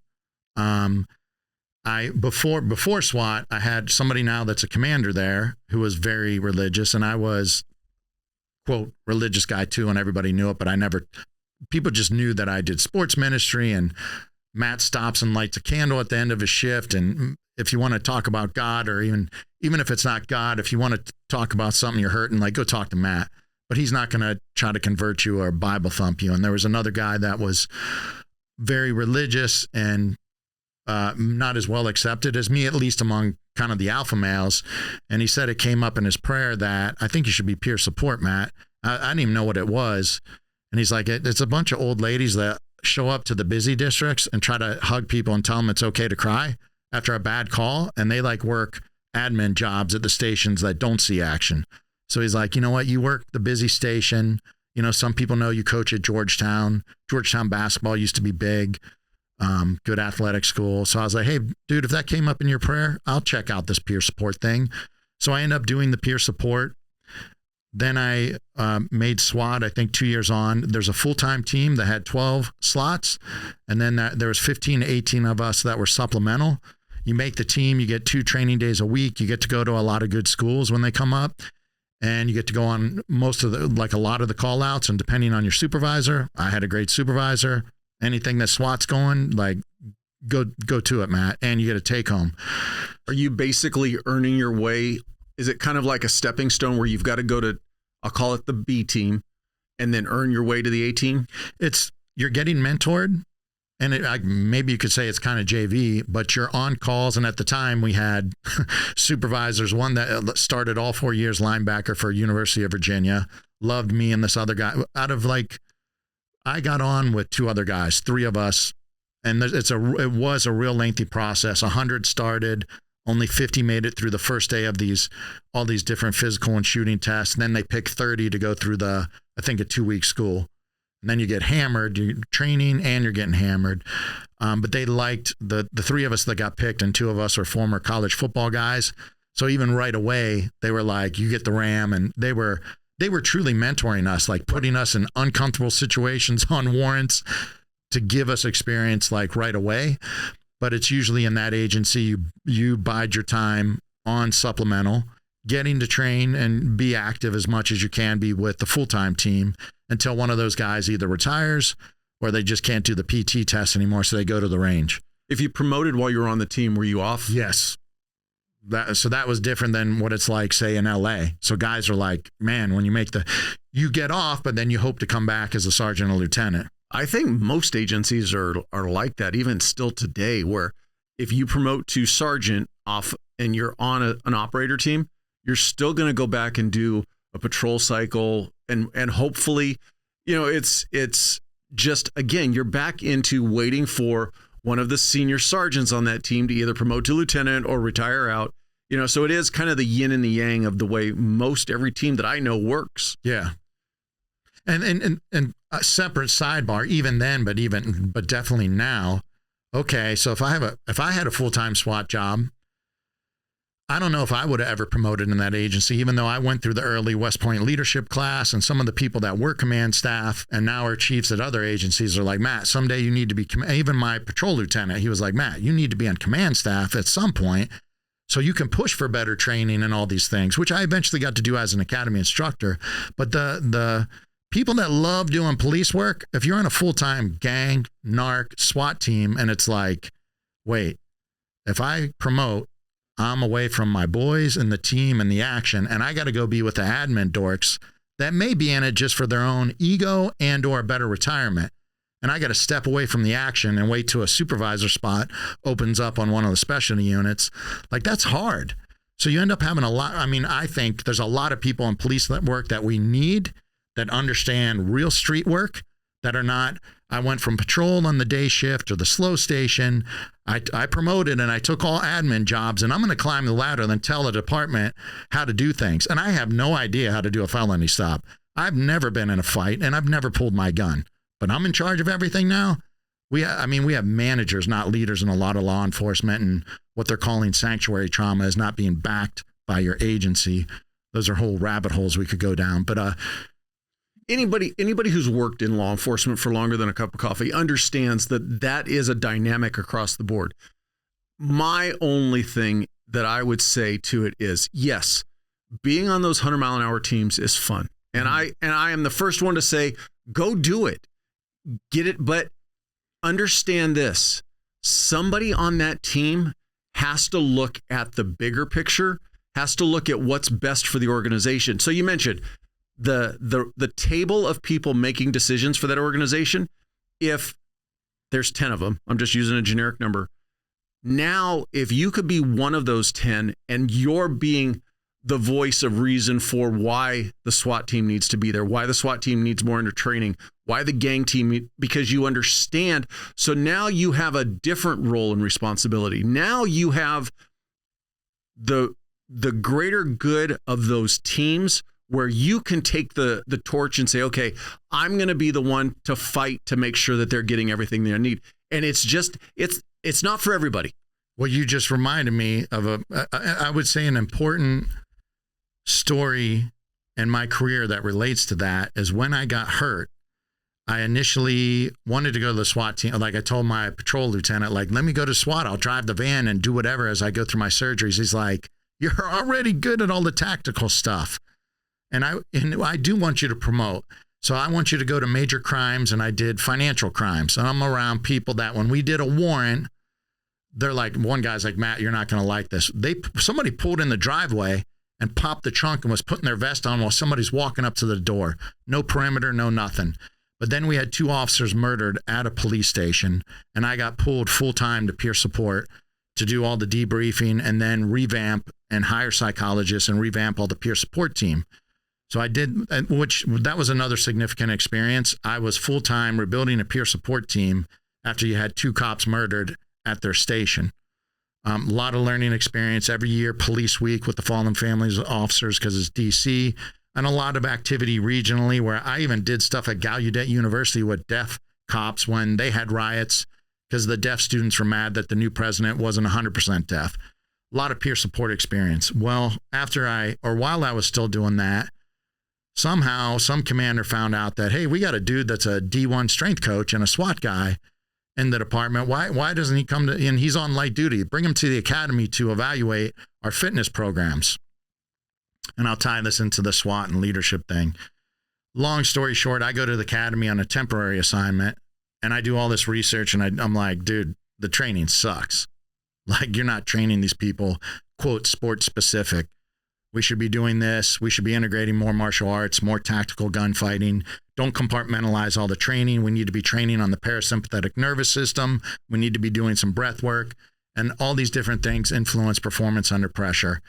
Well, long story short, I start getting donations because I was connected as a college coach. I rebuilt the weight room like a Division I weight room, uppercut bags, Muay Thai bags, ground and pound dummies, strongman kegs, logs. I'm training them like a Division I athlete and gross motor combatives, like a lot of the Tony Blauer stuff. But now I'm going through my surgeries and we don't know if I'm going to get retired. And I'm fat and I'm wearing diapers and I'm sick and I'm on tons of meds. And every day the SWAT team's training and the gang and the NARC unit, who are all my buddies. And, you know, I thank God I got to see him every day. And my best friend on SWAT, who's the other guy that made the team with me, that also played college football for the same coach.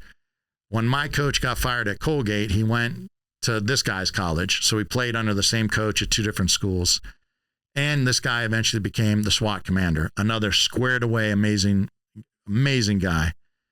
And one day he came in the office. My office is in the weight room. I had a supplement program. I had early heart rate variability devices.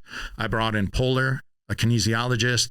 During fitness, fighting, shooting, scenario training, we're recording your heart rate, showing you objective data, how your physiology is off. Does that mean you need to get better sleep, work on your martial arts skills more, work on your shooting skills more, improve your fitness, and control your parasympathetic self-regulation? Getting to implement all of that stuff, plus free protein shakes and everything else like you're a D1 athlete.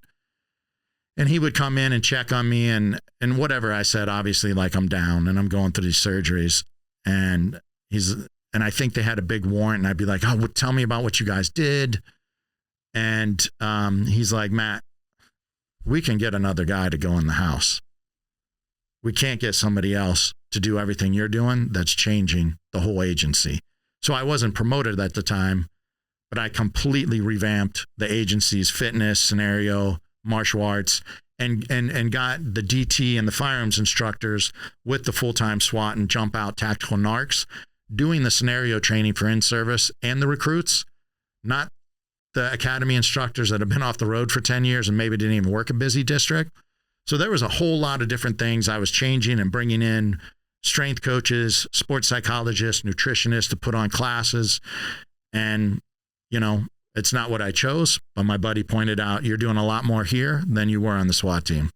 That's the big thing to take away from it, is that you may have encountered something that derailed your plans in your career, but you still took what you were skilled at, what you were passionate at, and made it better for 220, whatever you want to say, other men and women, as opposed to, and I want anybody listening when I say this, I am not telling you that if you don't promote or you don't look at the bigger picture, that means that you don't care about the men and women that are next to you. But what I'm saying is, if you're truly passionate about what's best for your organization, you have to be thinking, if you've got the qualifications and the skill set and the aptitude for leadership, then you have to go. I would strongly recommend you go down that path, because you're going to benefit so many others by being that positive voice within that organization, which you were kind of put into that position, but you took it and ran with it, where you could have been, well, shit, they've got me here at the academy. They want me. I'm just going to do what's best for me. The academy, let me tell you, we could chew up a whole hour of how I strategically, and I'm still friends with a couple of the command staff that are now chiefs of smaller DC agencies after they retired out of that one. I had to align myself and play the game because people do not like change. Agreed, 100%. All of these different things I'm doing. You're playing a lot of politics when you're trying to make change.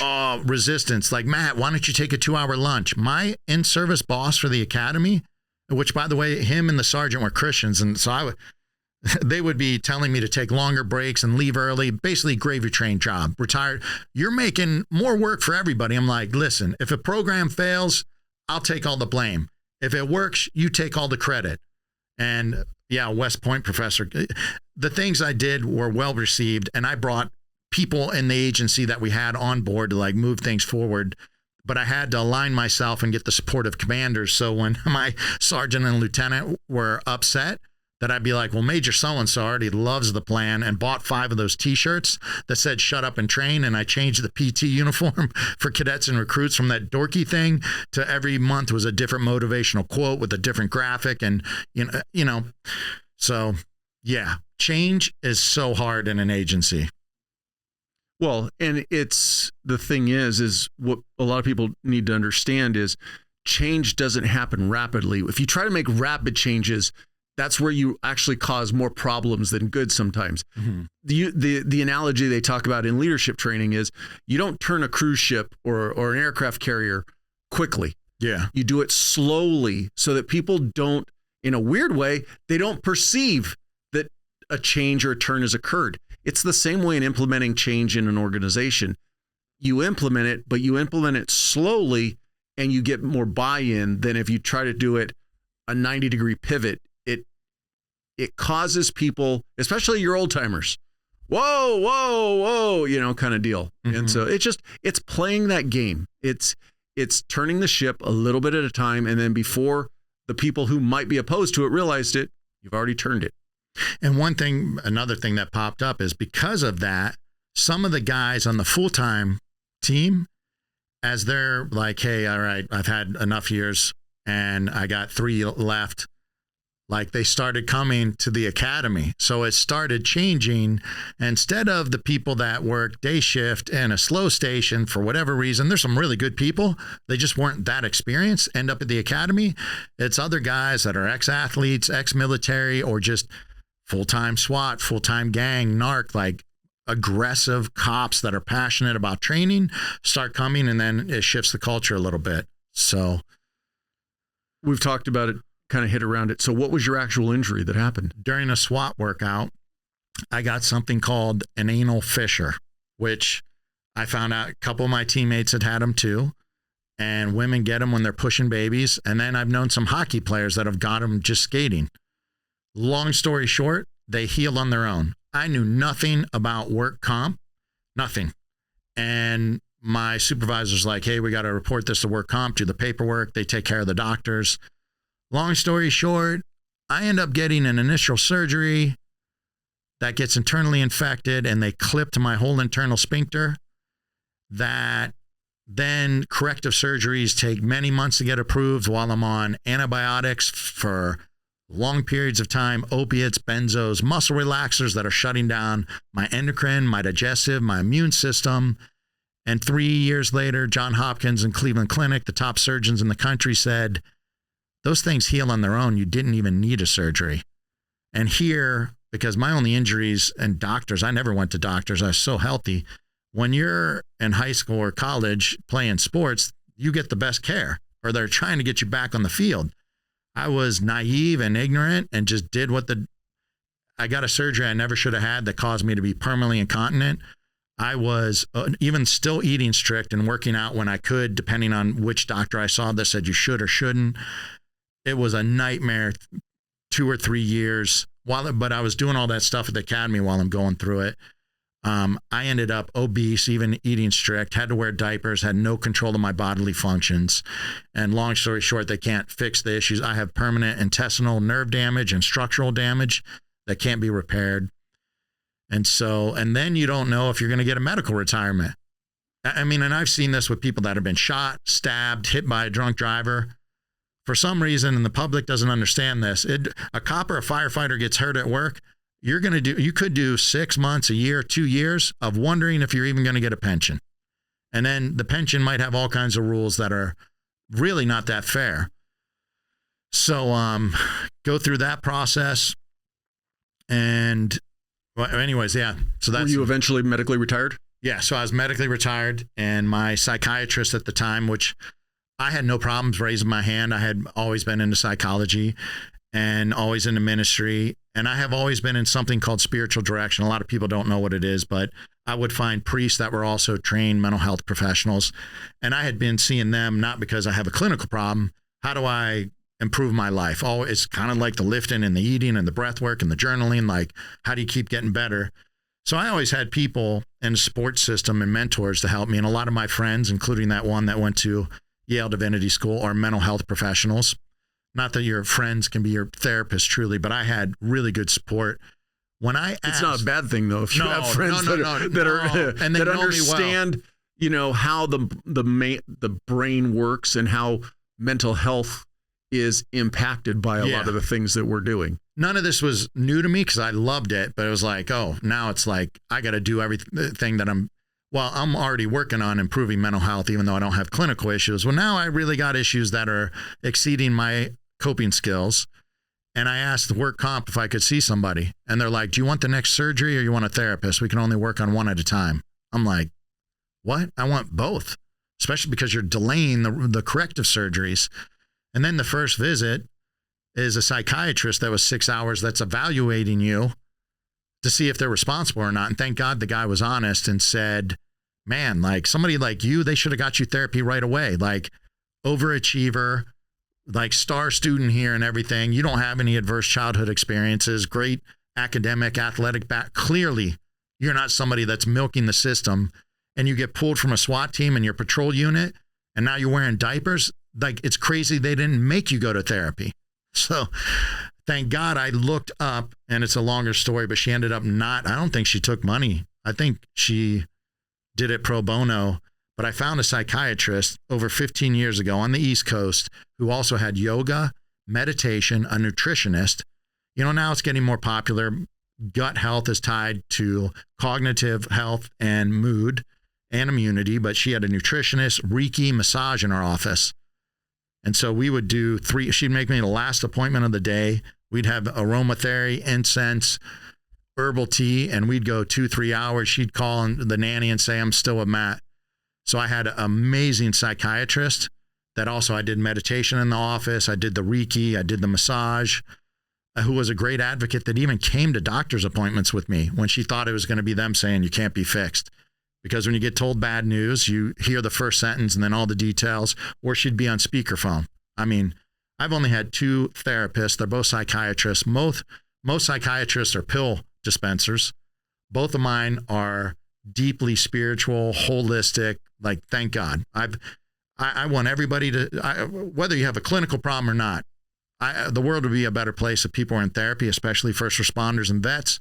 But then it's, how do you find somebody that's really good? Because there's a lot of crappy therapists out there.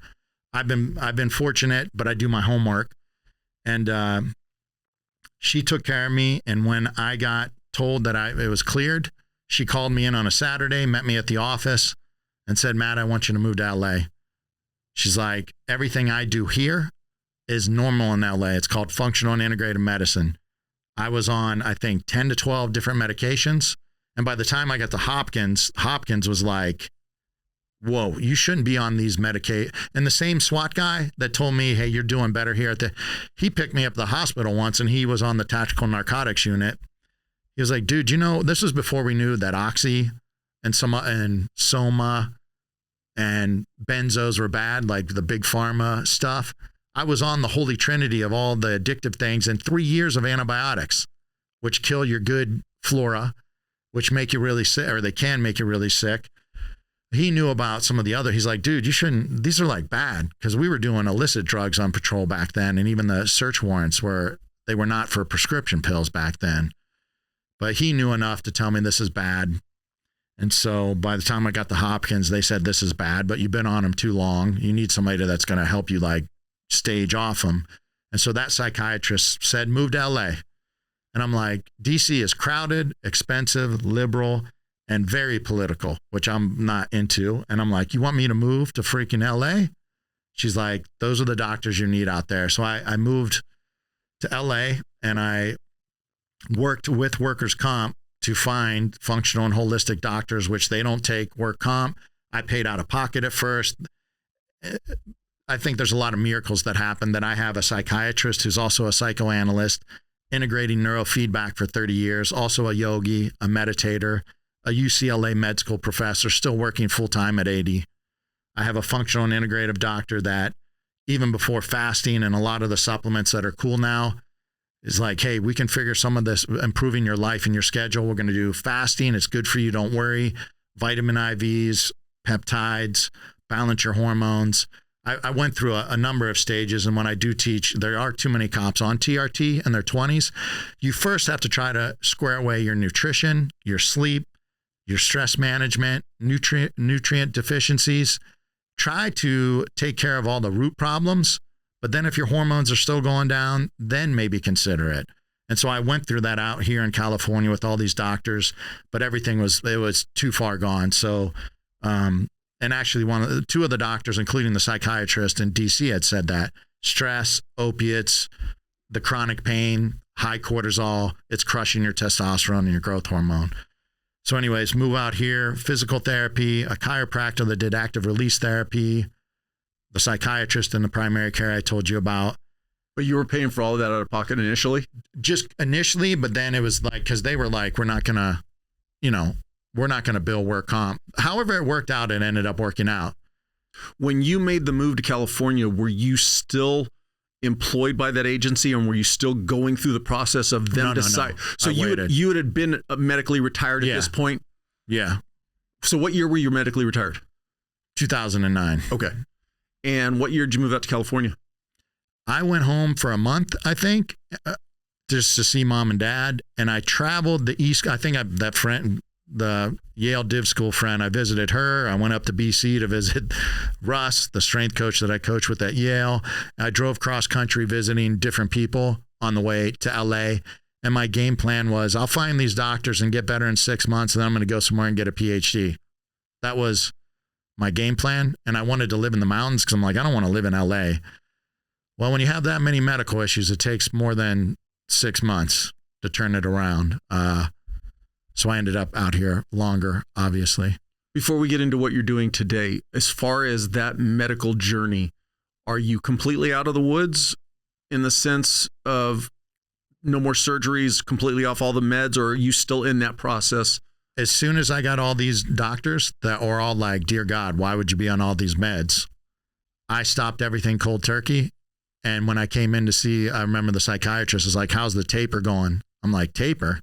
I just quit everything. You guys gave me supplements and hormones, and I'm meditating and doing neurofeedback and getting massage and acupuncture. Like, I thought we were good to go. He's like, you could have died. I'm like, oh, I just figured you guys are all on board that this shit's bad for you. Like, he's like, how do you feel? I'm like, I feel no shittier than I did on all those medications. I was fat, miserable, and chronic pain, chronically ill because my immune system was shot. Chronic pain messes your head up.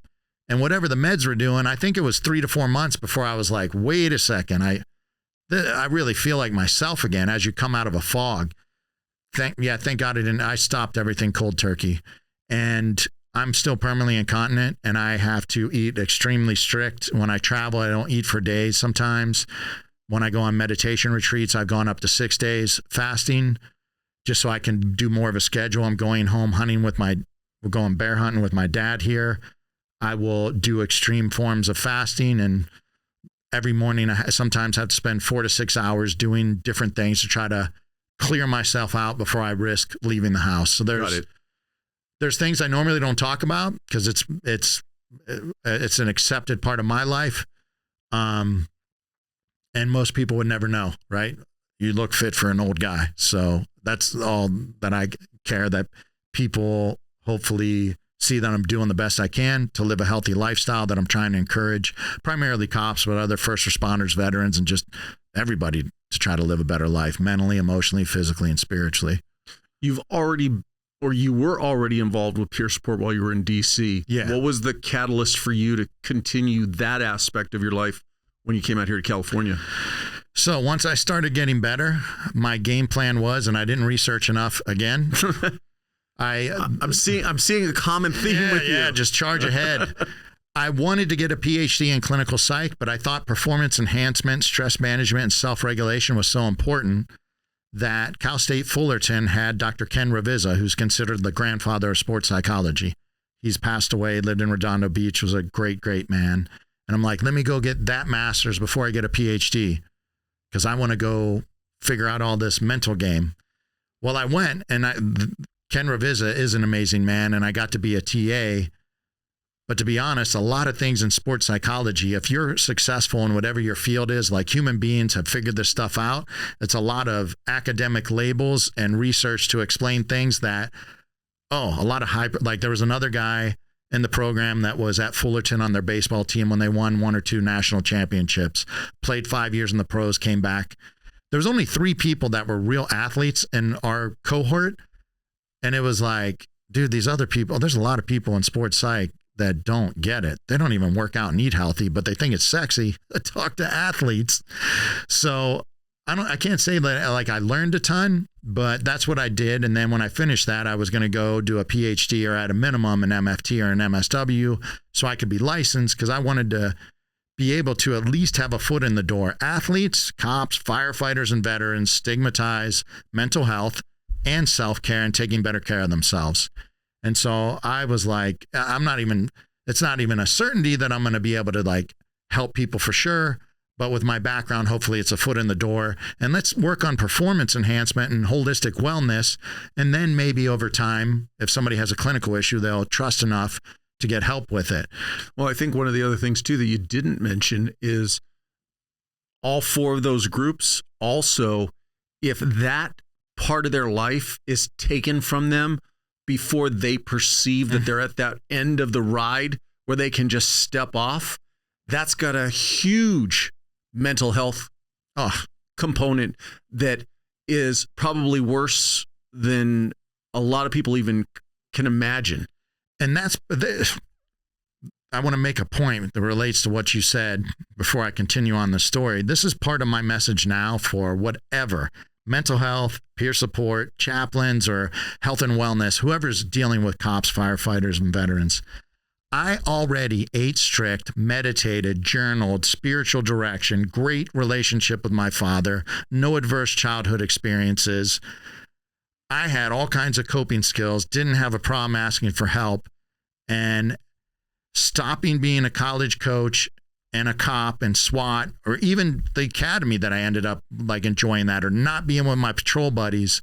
You want to talk about dark and heavy and painful transition, even though I'm not stigmatizing all these resources that most cops, firefighters, athletes, and veterans do.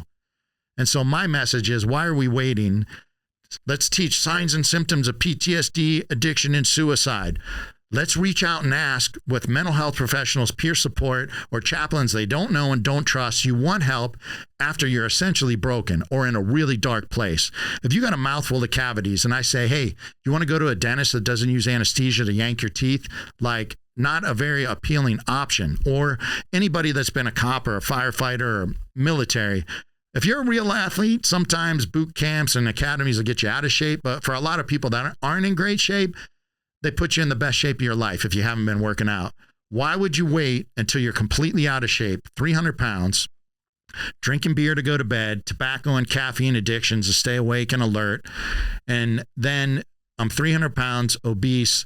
I can give you a personal trainer and I'll send you free food, meal prep. It's still going to suck, and not everybody's going to get back in shape.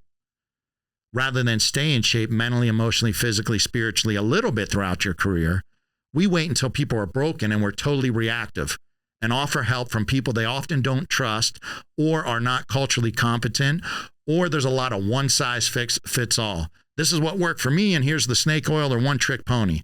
And it's not a holistic, functional, integrative approach. There's so many things that affect mental health. So that career transition, well, hell, football ended for me. Thank God I had coaching and police work. But it's still like, dude, I don't know what point I finally let go of, like, if I win the lotto, I'll train and try out for the CFL. I can still do it maybe, you know, like letting go of the athlete thing. And then, yeah, it was a dark time. My buddies were calling me. I didn't like seeing cop cars on the road. It hurt too bad. And I was in therapy and doing all these things. So, go back to the sports psych. I finished that. As soon as I finished the sports psych degree, I was going to take a year off. I was working with professional Olympic and college athletes at a private facility in LA, strength coach, the sports psychology consultant. We had cryotherapy, sensory deprivation float tank, LED light bed, compression pants, all these things, which, by the way, some police and fire departments in Arizona are installing things like that. The special ops units have them. Every police and fire department should be looking at all these different things. That's a whole other discussion. But I was going to keep working with athletes and take a year off. And I was doing a lot of retreats, going deeper and deeper into different forms of meditation and contemplative practices, Christian, Buddhist, Native American vision quests. I got a new work comp caseworker that called me, said my doctors were quacks. I was too fit and productive in retirement, and my medical care cost the agency way too much money, so I need to go back on the drugs. And he was going to choose a full-time job for me, which it's in my records. And if I can't work a structured schedule, which is why I told you 1 p.m. so I could do a bunch of things and make sure I could sit here with you, you know. Got it. So for the next 3.5 years, they immediately cut off all my supplements, all my prescriptions, all my doctors, and my pay. And I was in a legal case over functional and integrative medicine versus them basically saying I should take drugs.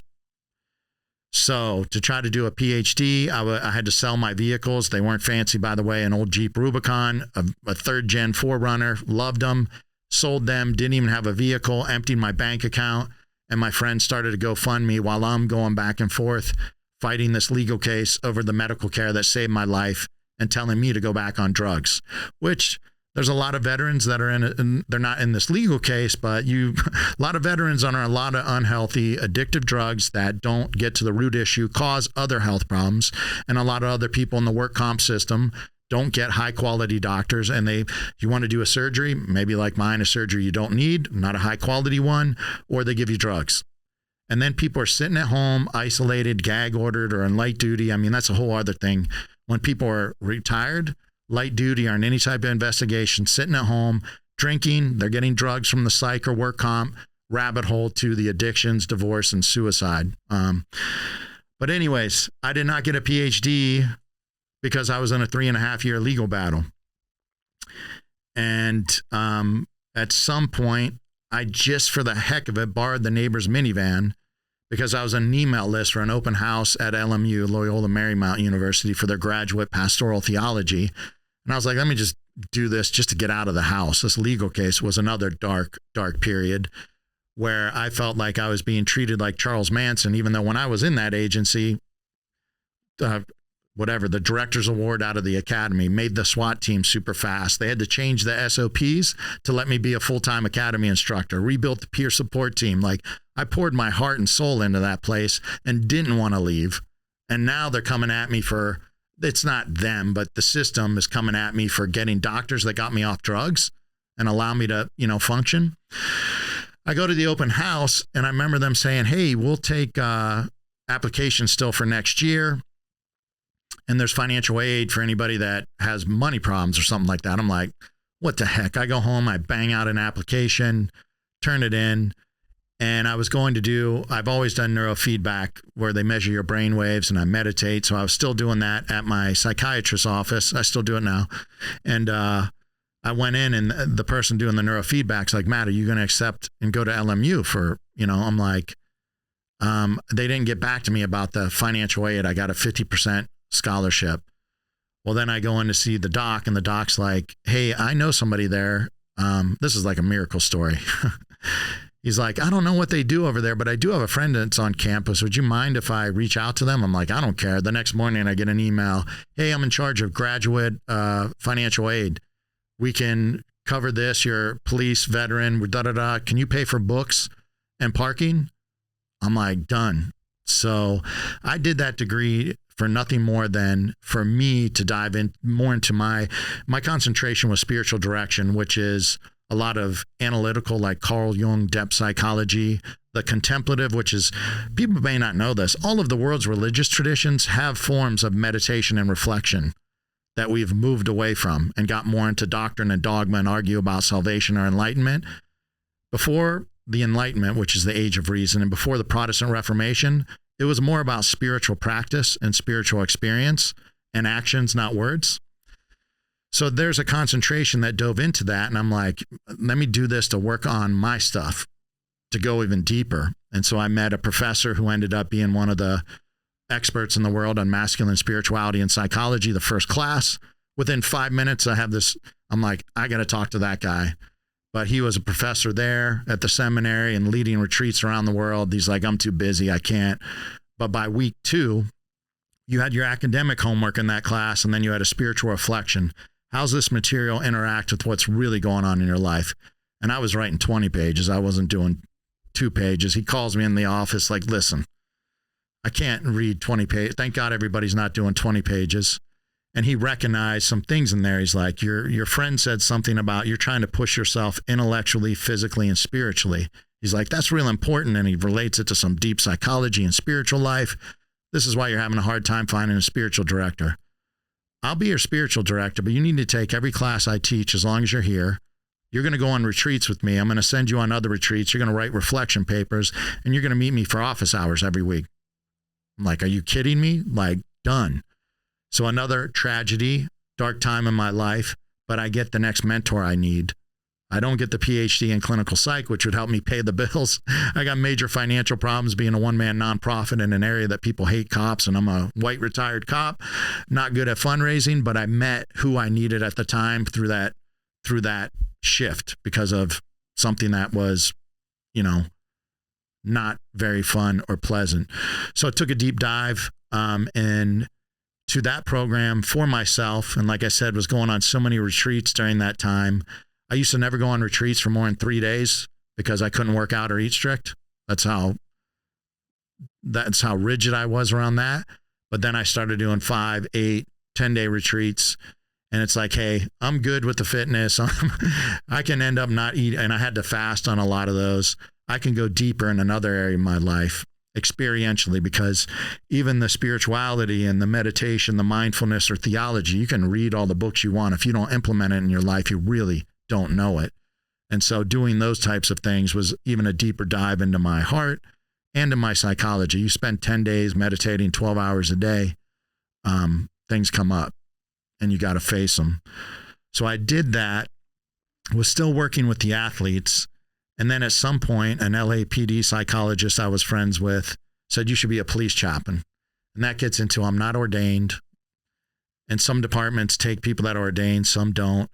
And we could I just taught a 4-hour course on chaplaincy. And I got the feedback this morning from the agency that hosted it, said 4 hours wasn't enough with how I was explaining spirituality and chaplaincy with a bunch of cops that lead peer support teams that initially were like, yeah, we don't want to hear, like, we just want to get to the peer support and the mental health and wellness. But they ended up like, no, we could have more of that. But I've been through whatever the last 6-7 years, at least.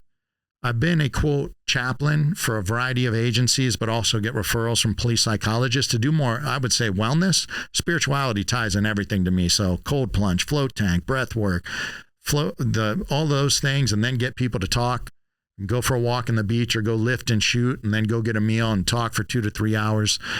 That's kind of what I've been doing, and take people on retreats. And this weekend, I just came back late last night. I would have stayed till this morning if I wasn't seeing you. I have, for other nonprofits, I'm quote the chaplain, but it's chaplain, peer support, and very holistic wellness, because fitness, nutrition, sleep hygiene, parasympathetic nervous system, the relationships in your life, all of these things are super crucial to your mental health and your spirituality.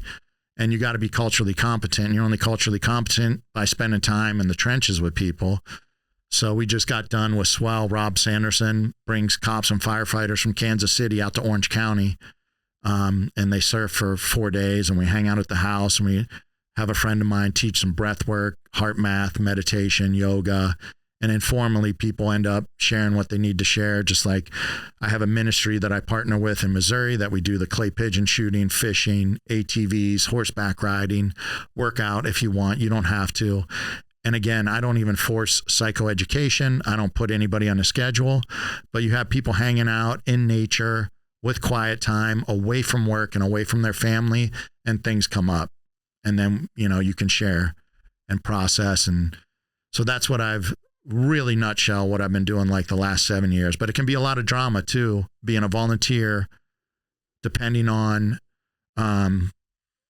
who the other chaplains are. If you're dealing with other chaplains, haven't had as many, say, what's the word? I want to be careful. I could tell you some stories that would blow you away that I don't want to share on here about chaplains and psychologists. But again, the whole trying to do the right thing and pushing for change or doing things in a progressive manner can possibly upset some people. And it can be frustrating as somebody that's a complete volunteer that's doing it because you love these cops or firefighters, and then have to deal with, just things that are not productive. And I think this, most places in this country, the politicians and the leadership and the agencies say, we definitely, in the city councils and the mayors and the county boards of it, we definitely care about our cops and firefighters' mental health and wellness. If the cops and firefighters could be honest with the public and the media, most of the time you would hear a different story. That's the unfortunate truth.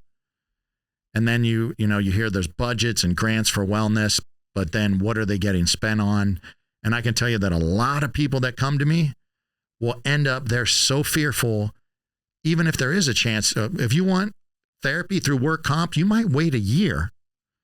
If you want therapy through your agency and you have to tell somebody in your chain of command, well, then a lot of people aren't going to do it because of possible repercussions or perceived repercussions. So people will end up not getting help or paying out of pocket before they even do it. They won't even use their PPOs. I'm like, guys, it's going to be hard finding a culturally competent therapist, but your PPO, the information is not getting back to the agency. So, and again, I have a big issue with mental health and wellness is signs and symptoms of PTSD, addiction, and suicide, or wait until you're in trouble or under investigation, then offer help. And if you're in the middle of an addiction, your second or third divorce, and you've already contemplated suicide, that's a long road to recovery. And let's say 70% of cops and firefighters aren't there yet.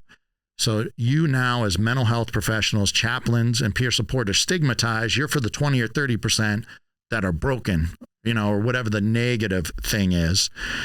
But we know that even before the BLM riots and the pandemic, cops died 10 to 22 years shorter than any other profession. Cops and firefighters, higher rates of cancer, diabetes, heart disease from high cortisol stress. Things are much worse now. Why are we waiting until these things happen? And also, a lot of people at peer support conferences, I'll be real honest, are the retired cops and firefighters, some of them that write books and go on these speaking tours. They're so attached to their broken story. And their message at the end of the day is, I destroyed my family's life. I got fired. I got forced to medically retire because I was an addict and this and that. And so it's okay to not be okay. And I want you to get help. And I want, and do it the way I did it. This particular retreat, this particular type of therapy, this particular psychedelic, the neck shots. There's a lot of things that may work for different people, but then they have this one trick pony or miracle cure. And the 70% of cops that aren't in a dark place yet are firefighters, I'm never going to be the guy that cheats on my wife and gets a second divorce and hits a telephone pole and gets a DUI. So then I got to retire. But maybe they are slip sliding there unconsciously and they don't know it, but they're not going to listen to the guy that's getting all dramatic and is in behind the scenes at some of these peer support conferences. To be honest, a lot of people, not at the agencies, some of the nonprofits, but even at agencies too, there might be people on peer support or in chaplain positions that are not healthy and they haven't worked on their own shit first. and they're still self-medicating and dealing with PTSD, and they may not exactly be a safe place for a person. And these cops and firefighters recognize that, so they don't get help. And there's a long road to these things. So why are we not dealing with things that would, like fitness on duty and post-traumatic growth training? If you're familiar with Boulder Crest and Struggle Well retreats, a lot for the military, they're branching out to first responders. It's all peer-led, scientific-based research on post-traumatic growth. They're one of many. This weekend I met a great retired firefighter from Kansas City that's got a great peer support program. But things be proactive and teach people lessons for how to swim in the rough waters that we know cops and firefighters are going to be immersed in trauma and the suffering of humanity and innocent people. And unless you're a psychopath, there's a good chance that stuff's going to tug at your heart. And what are most cops and firefighters and vets doing? It's natural what other humans do when something's uncomfortable. You self-medicate, you numb, you distract. Drink a beer, sleep with somebody you shouldn't sleep with, throw a chew in, buy a Harley, ride fast, stay super busy, and even the SWAT dudes that do CrossFit and jiu-jitsu nonstop. But they're not taking care of their relationships. They're not calming down, rest, relax, digest, and play. They're still covering up emotional reactivity from things that when they retire and things slow down and they're not around their buddies, these things creep up, but then nobody's out of sight, out of mind. You're retired, you're out on injury, you're on investigation, less and less people call. And then we start drinking and chewing and doing these other things. So I really wish we could, I don't know how we could get more people to want to address all of these things in a functional, integrative, holistic, proactive manner, including fitness, nutrition, sleep hygiene, training on the parasympathetic nervous system, teaching people how to have better relationships and the types of people you need to have in your life. And also, what do you do with the pain? What do you do with the discomfort? What is the framework that you have psychologically and your mental strategies for dealing with adversity and setbacks and to try to work through them in a positive manner and learn the lesson, even if they're unfair and they completely suck? We're not doing that enough. And unless there's bigger places where culture has changed, I still think it's the same based on the stories I hear. If somebody talks and brags about how much overtime they're working or who they banged, even if they're married, people just laugh and chuckle and walk out. And I'm not saying shame and guilt trip anybody, but off to the side, like, hey man, you can do better. Like, what's going on at home that you're working so much overtime? Or why do you have financial problems? Or what's going to happen to your kids if you get caught cheating, even if you really think your wife's a psycho? I mean, these are just a couple of examples, but I think we need to be more accountable to each other as warriors and rescuers. And I wish there was a way for us to reach the community to invest more money into proactive mental health and wellness for first responders and veterans. Two things I want to talk about. That first is just a comment. At the end of the day, no matter what generation is doing first responder work, police, fire, whatever it is, for the most part, it's a bunch of young men and women coming into this job, and you hit the nail on the head. You're putting them in situations where they are seeing the worst of humanity. That's police work. That's fire. That is never going to stop. That's always going to be.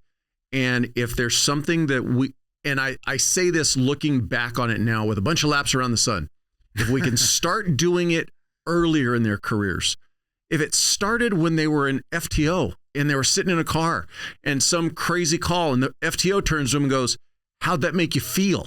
Mm-hmm. Start it sooner than later. The other thing I would say is, if you are working for an agency, even today in 2024, where you still feel that if you raise your hand and say, I need some help, there is going to be a negative stigma, don't cut your nose off to spite your face. If you have to go get that treatment on your own, out of your own pocket, go do it for the long-term benefit of you. Don't think of it like, well, hell, my department's not going to give me the training, and if I ask for it, they're just going to, so I'm just going to try to deal with this myself. Mm-hmm. You're not going to win that war. Nope. You're going to lose. But where I want to go back is, and this is what you said that I think is really important, even though you were in a very deep, dark hole, you still tried one little thing. And what I mean by that is, You were on the mailing list for LMU. You got the mailer and you went, let me borrow a friend's car and just go to this. You could have easily gotten that email or that mailer and said, screw it. I'm in my hole. I'm in my dark cave. I don't want to go deal with this. Mm-hmm. And something as little as that, yes, there were benefits that came from it, but it came because you took that first step. You went to that meeting and the first question was, who needs some financial assistance? Raise my hand. I'm going to need some financial assistance. And then because you were open and explained to and I don't want to say the right person, you just explained your story. The person who was listening says, I know somebody you need to talk to. But it all goes back to you just taking that first step and not giving up on yourself and not saying, I'm so far down in this hole, screw it, there's nothing I want to do. And my long ramble to that is, no matter how dark your time is, mm-hmm. don't give into it. Keep looking for that lifeline out because you never know where that lifeline's going to be. Mm-hmm. True. Yeah. So you're doing peer support today. You are doing it through a nonprofit.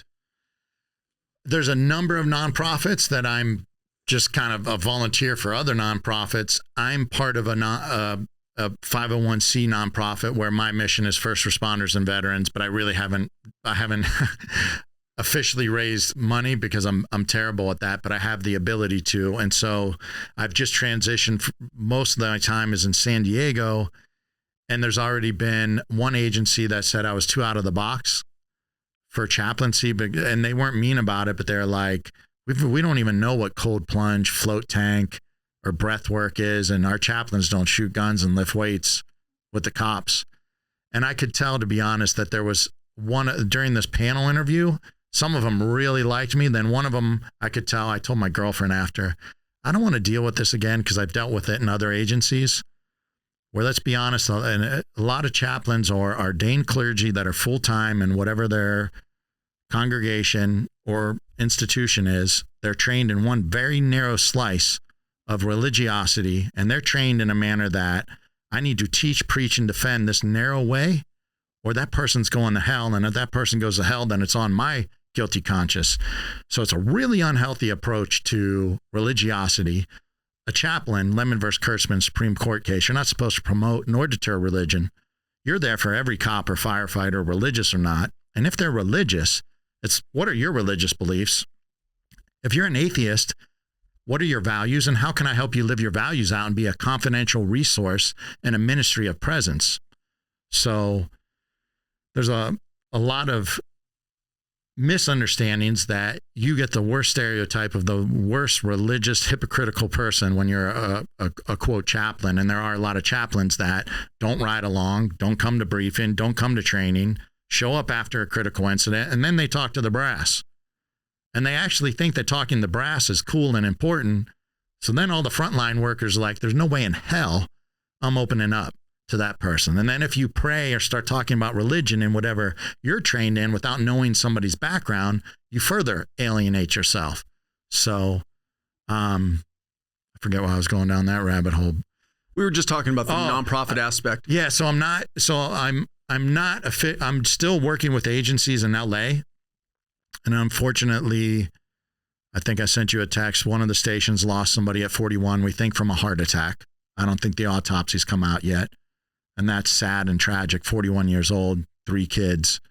And, what was the cause of that? Was it a widowmaker and is blocked and nothing? Or is this stress related? And on top of all the things the cops got going on, especially in places like LA and other cities where they're fearing for criminal charges and getting complained on top of understaffed. So lots of overtime, and we're not helping them figure out how to manage stress or go take care of themselves.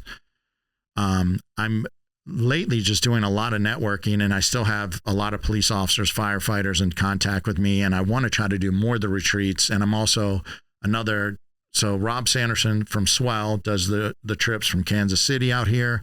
The Jimmy Miller Memorial Foundation, the largest surf therapy organization in the world, they saw an article in my nonprofit in an LA magazine recently, and they do active duty veterans. They did healthcare workers during COVID. They help special needs kids with some And now they've started doing those for first responders. So those are like half day things. The swell are 4 or 5 day retreats. And I've been doing some training on chaplaincy and post-traumatic growth. And I'm in the pipeline to help be an instructor for Struggle Well and Boulder Crest.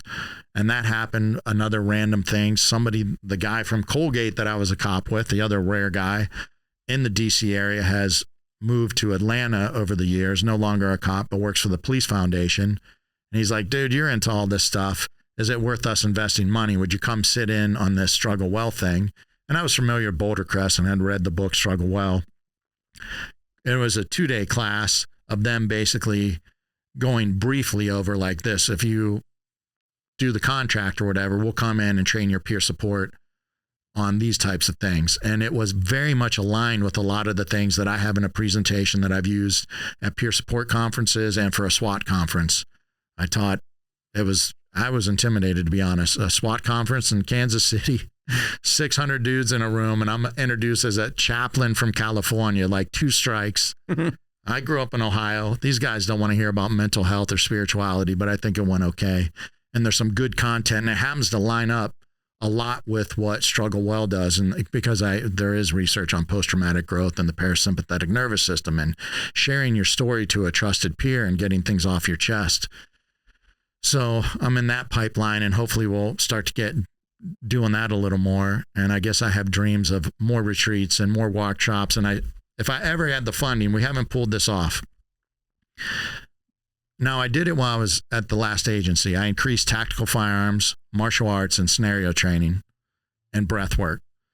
And I almost had the Santa Barbara Sheriff's Department. They had a lead firearms instructor, used to be SWAT, military veteran, in charge of their peer support and chaplains, that I was doing some work with veterans. They were transitioning out of the military. I'd go shoot guns with them at the end of the day, talk about mental health, wellness, and hey, we all know people that are drinking or divorced or have taken their own life.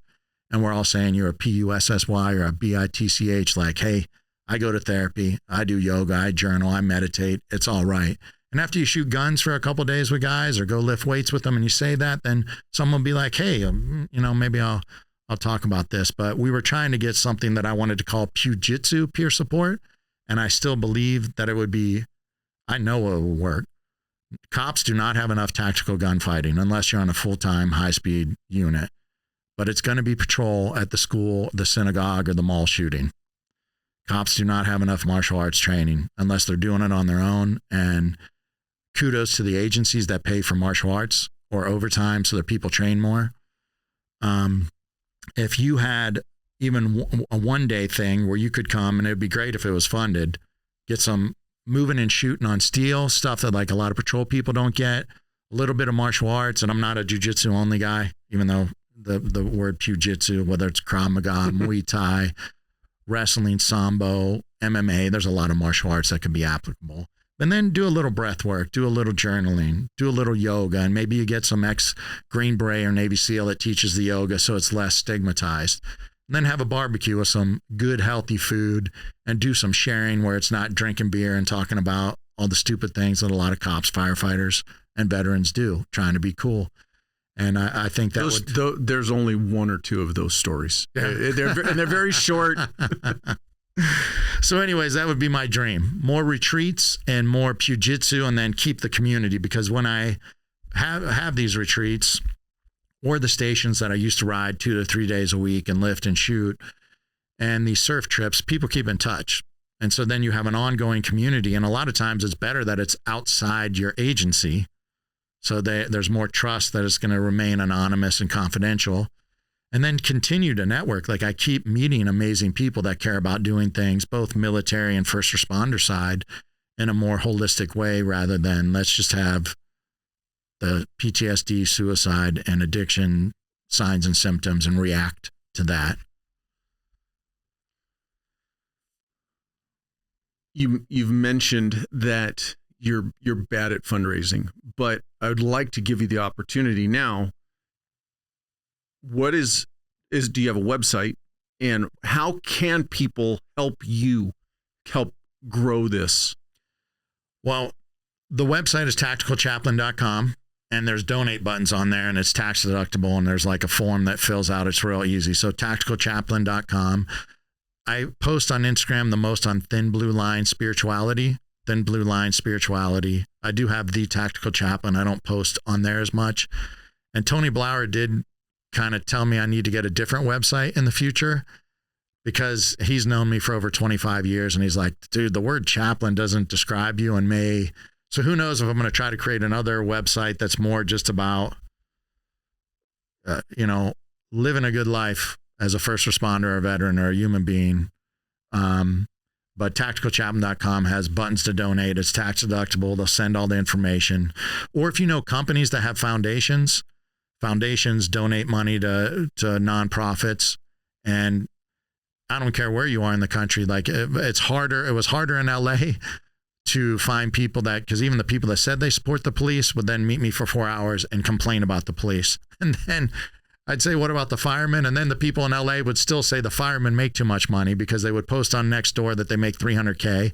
And then I would try to kindly explain that's because of mismanagement by the city. That $300K is forced overtime. And that's probably the guy that's getting a divorce, doesn't know his kids, miss Easter, Christmas, and their birthdays. And it's not a 40-hour-a-week job. And I've had also people complain that they have better benefits than them, even though they have a $15 million house on the beach here. So just networking with people, businesses, organizations, or even if it's $5 a month, a cup of coffee, if you could do a recurring donation, if I got enough people to do that, hopefully I'd be able to do more of the type. I'm going to keep doing the work no matter what. I just would be more effective if I had money to put more things on. I'll make sure I have the website in the show notes. For you going forward, is there still the idea of going back and getting the actual PhD? If I did anything at this point, it would probably, it's funny because I was just in Boston with two friends that are not first responders or veterans. And they're both high functioning, educated guys that are not dealing with PTSD, but just some hardcore life issues. And I've also done, quote, men's work too with men that aren't. And it made me for a second be like, I wouldn't mind a PhD. It wouldn't make me any money. There's a PhD in Texas, but I'm not moving to Texas. That's in theology based on the contemplative studies. People are starving for healthy spirituality, which is intertwined with good psychology. What would enable me to make a little money is if I went back and maybe got an MFT, but that's at least 2 years of school, a lot of money, say I even get a full ride. There is the hesitation that even before the shift in politics, even in my theology program, there were, you're so nice for somebody that was a cop or a veteran. I'm like, you're so nice for a quote. I never even said I was conservative. It's just an assumption. You're a veteran, you're a police officer. And there were a couple professors that flat out hated the police. Only B- I got. It taught me another lesson. I got a 3.91. I was so pissed because I wanted a 4.0. And that guy hated police and military. There was a military chaplain in the class, and we got hammered even with the dean. That's a story too, unbelievable, even before the politics got worse. And the mental health profession, to be honest, is a lot of people that are more far left leaning and not supportive of law enforcement and not truly trauma informed. And I don't know, I'm good. I just spoke to an international men's group led by Richard Rohr, who's a great spirituality author for anybody that's interested out there. But I told him, I was like, they recently sent an email out, why don't you come to our retreats or donate anymore? And I was like, I'll tell you why. And I wrote a very long email and copied in the leaders from all 50 states, because I've told them this maybe even 10 years ago. I can't send a first responder, a veteran, or even my blue collar buddies from Ohio to one of your workshops or retreats, because you always got somebody crying about politics and bringing up diversity and inclusion and other things that even the types of, quote, liberal friends I have, these men that are doing deep inner work psychologically or spiritually, and life is hard. They want to go somewhere where it's safe to work on their heart, their psyche, and their spirit, where we're not dividing over politics. And all for that to say is a lot of, even if you look at MFT and MSW programs online, they have a lot of the political language in them. And I could deal with it, but part of me is like, I would need a full ride And I would have to buckle up to know that I would probably be dealing with people that would be misinformed at best, and at worst, very anti-police, and navigate that. So, yeah, I don't think I would do a PhD, but I'm 49 years old, and if somebody gave me a full ride for an MFT, I would possibly think about it. But homework, yes, and that takes you away from the real life stuff. Like, I'll tell you this: after 3 master's degrees, if you don't need a master's degree for like an employment thing, contact the 5 people you respect most in that field and ask them, what 3 books would you suggest me to read? Get on Amazon, spend a couple $100 on Amazon or Audible, and read or listen to those books and pick out the information and then apply that information to your life. Apply the basics of that information with passion, discipline, and consistency, and experientially change your own life first. And that's how you're going to influence others, is by walking the talk, practicing what you preach, and role modeling it. Because there are people in the mental health professionals or sports psychology or in the chaplain in the religious world that have a bunch of head knowledge but aren't living it out. And a cop and a firefighter can sniff bullshit a mile away. And then it turns them off and they throw out the baby with the bathwater. I don't want anything to do with any of that mental health or wellness or spirituality stuff. So, and there is good things in mental health and spirituality and wellness and health. And I just wish we could make it more available, but that was a long answer. Maybe an MFT if I get a full ride, then I could help pay my bills a little bit more and charge regular people and still do it for free for the first responders and vets. I appreciate you sharing your story, and I thank you for your time. Wish you all the best going forward. Thank you so much for having me on.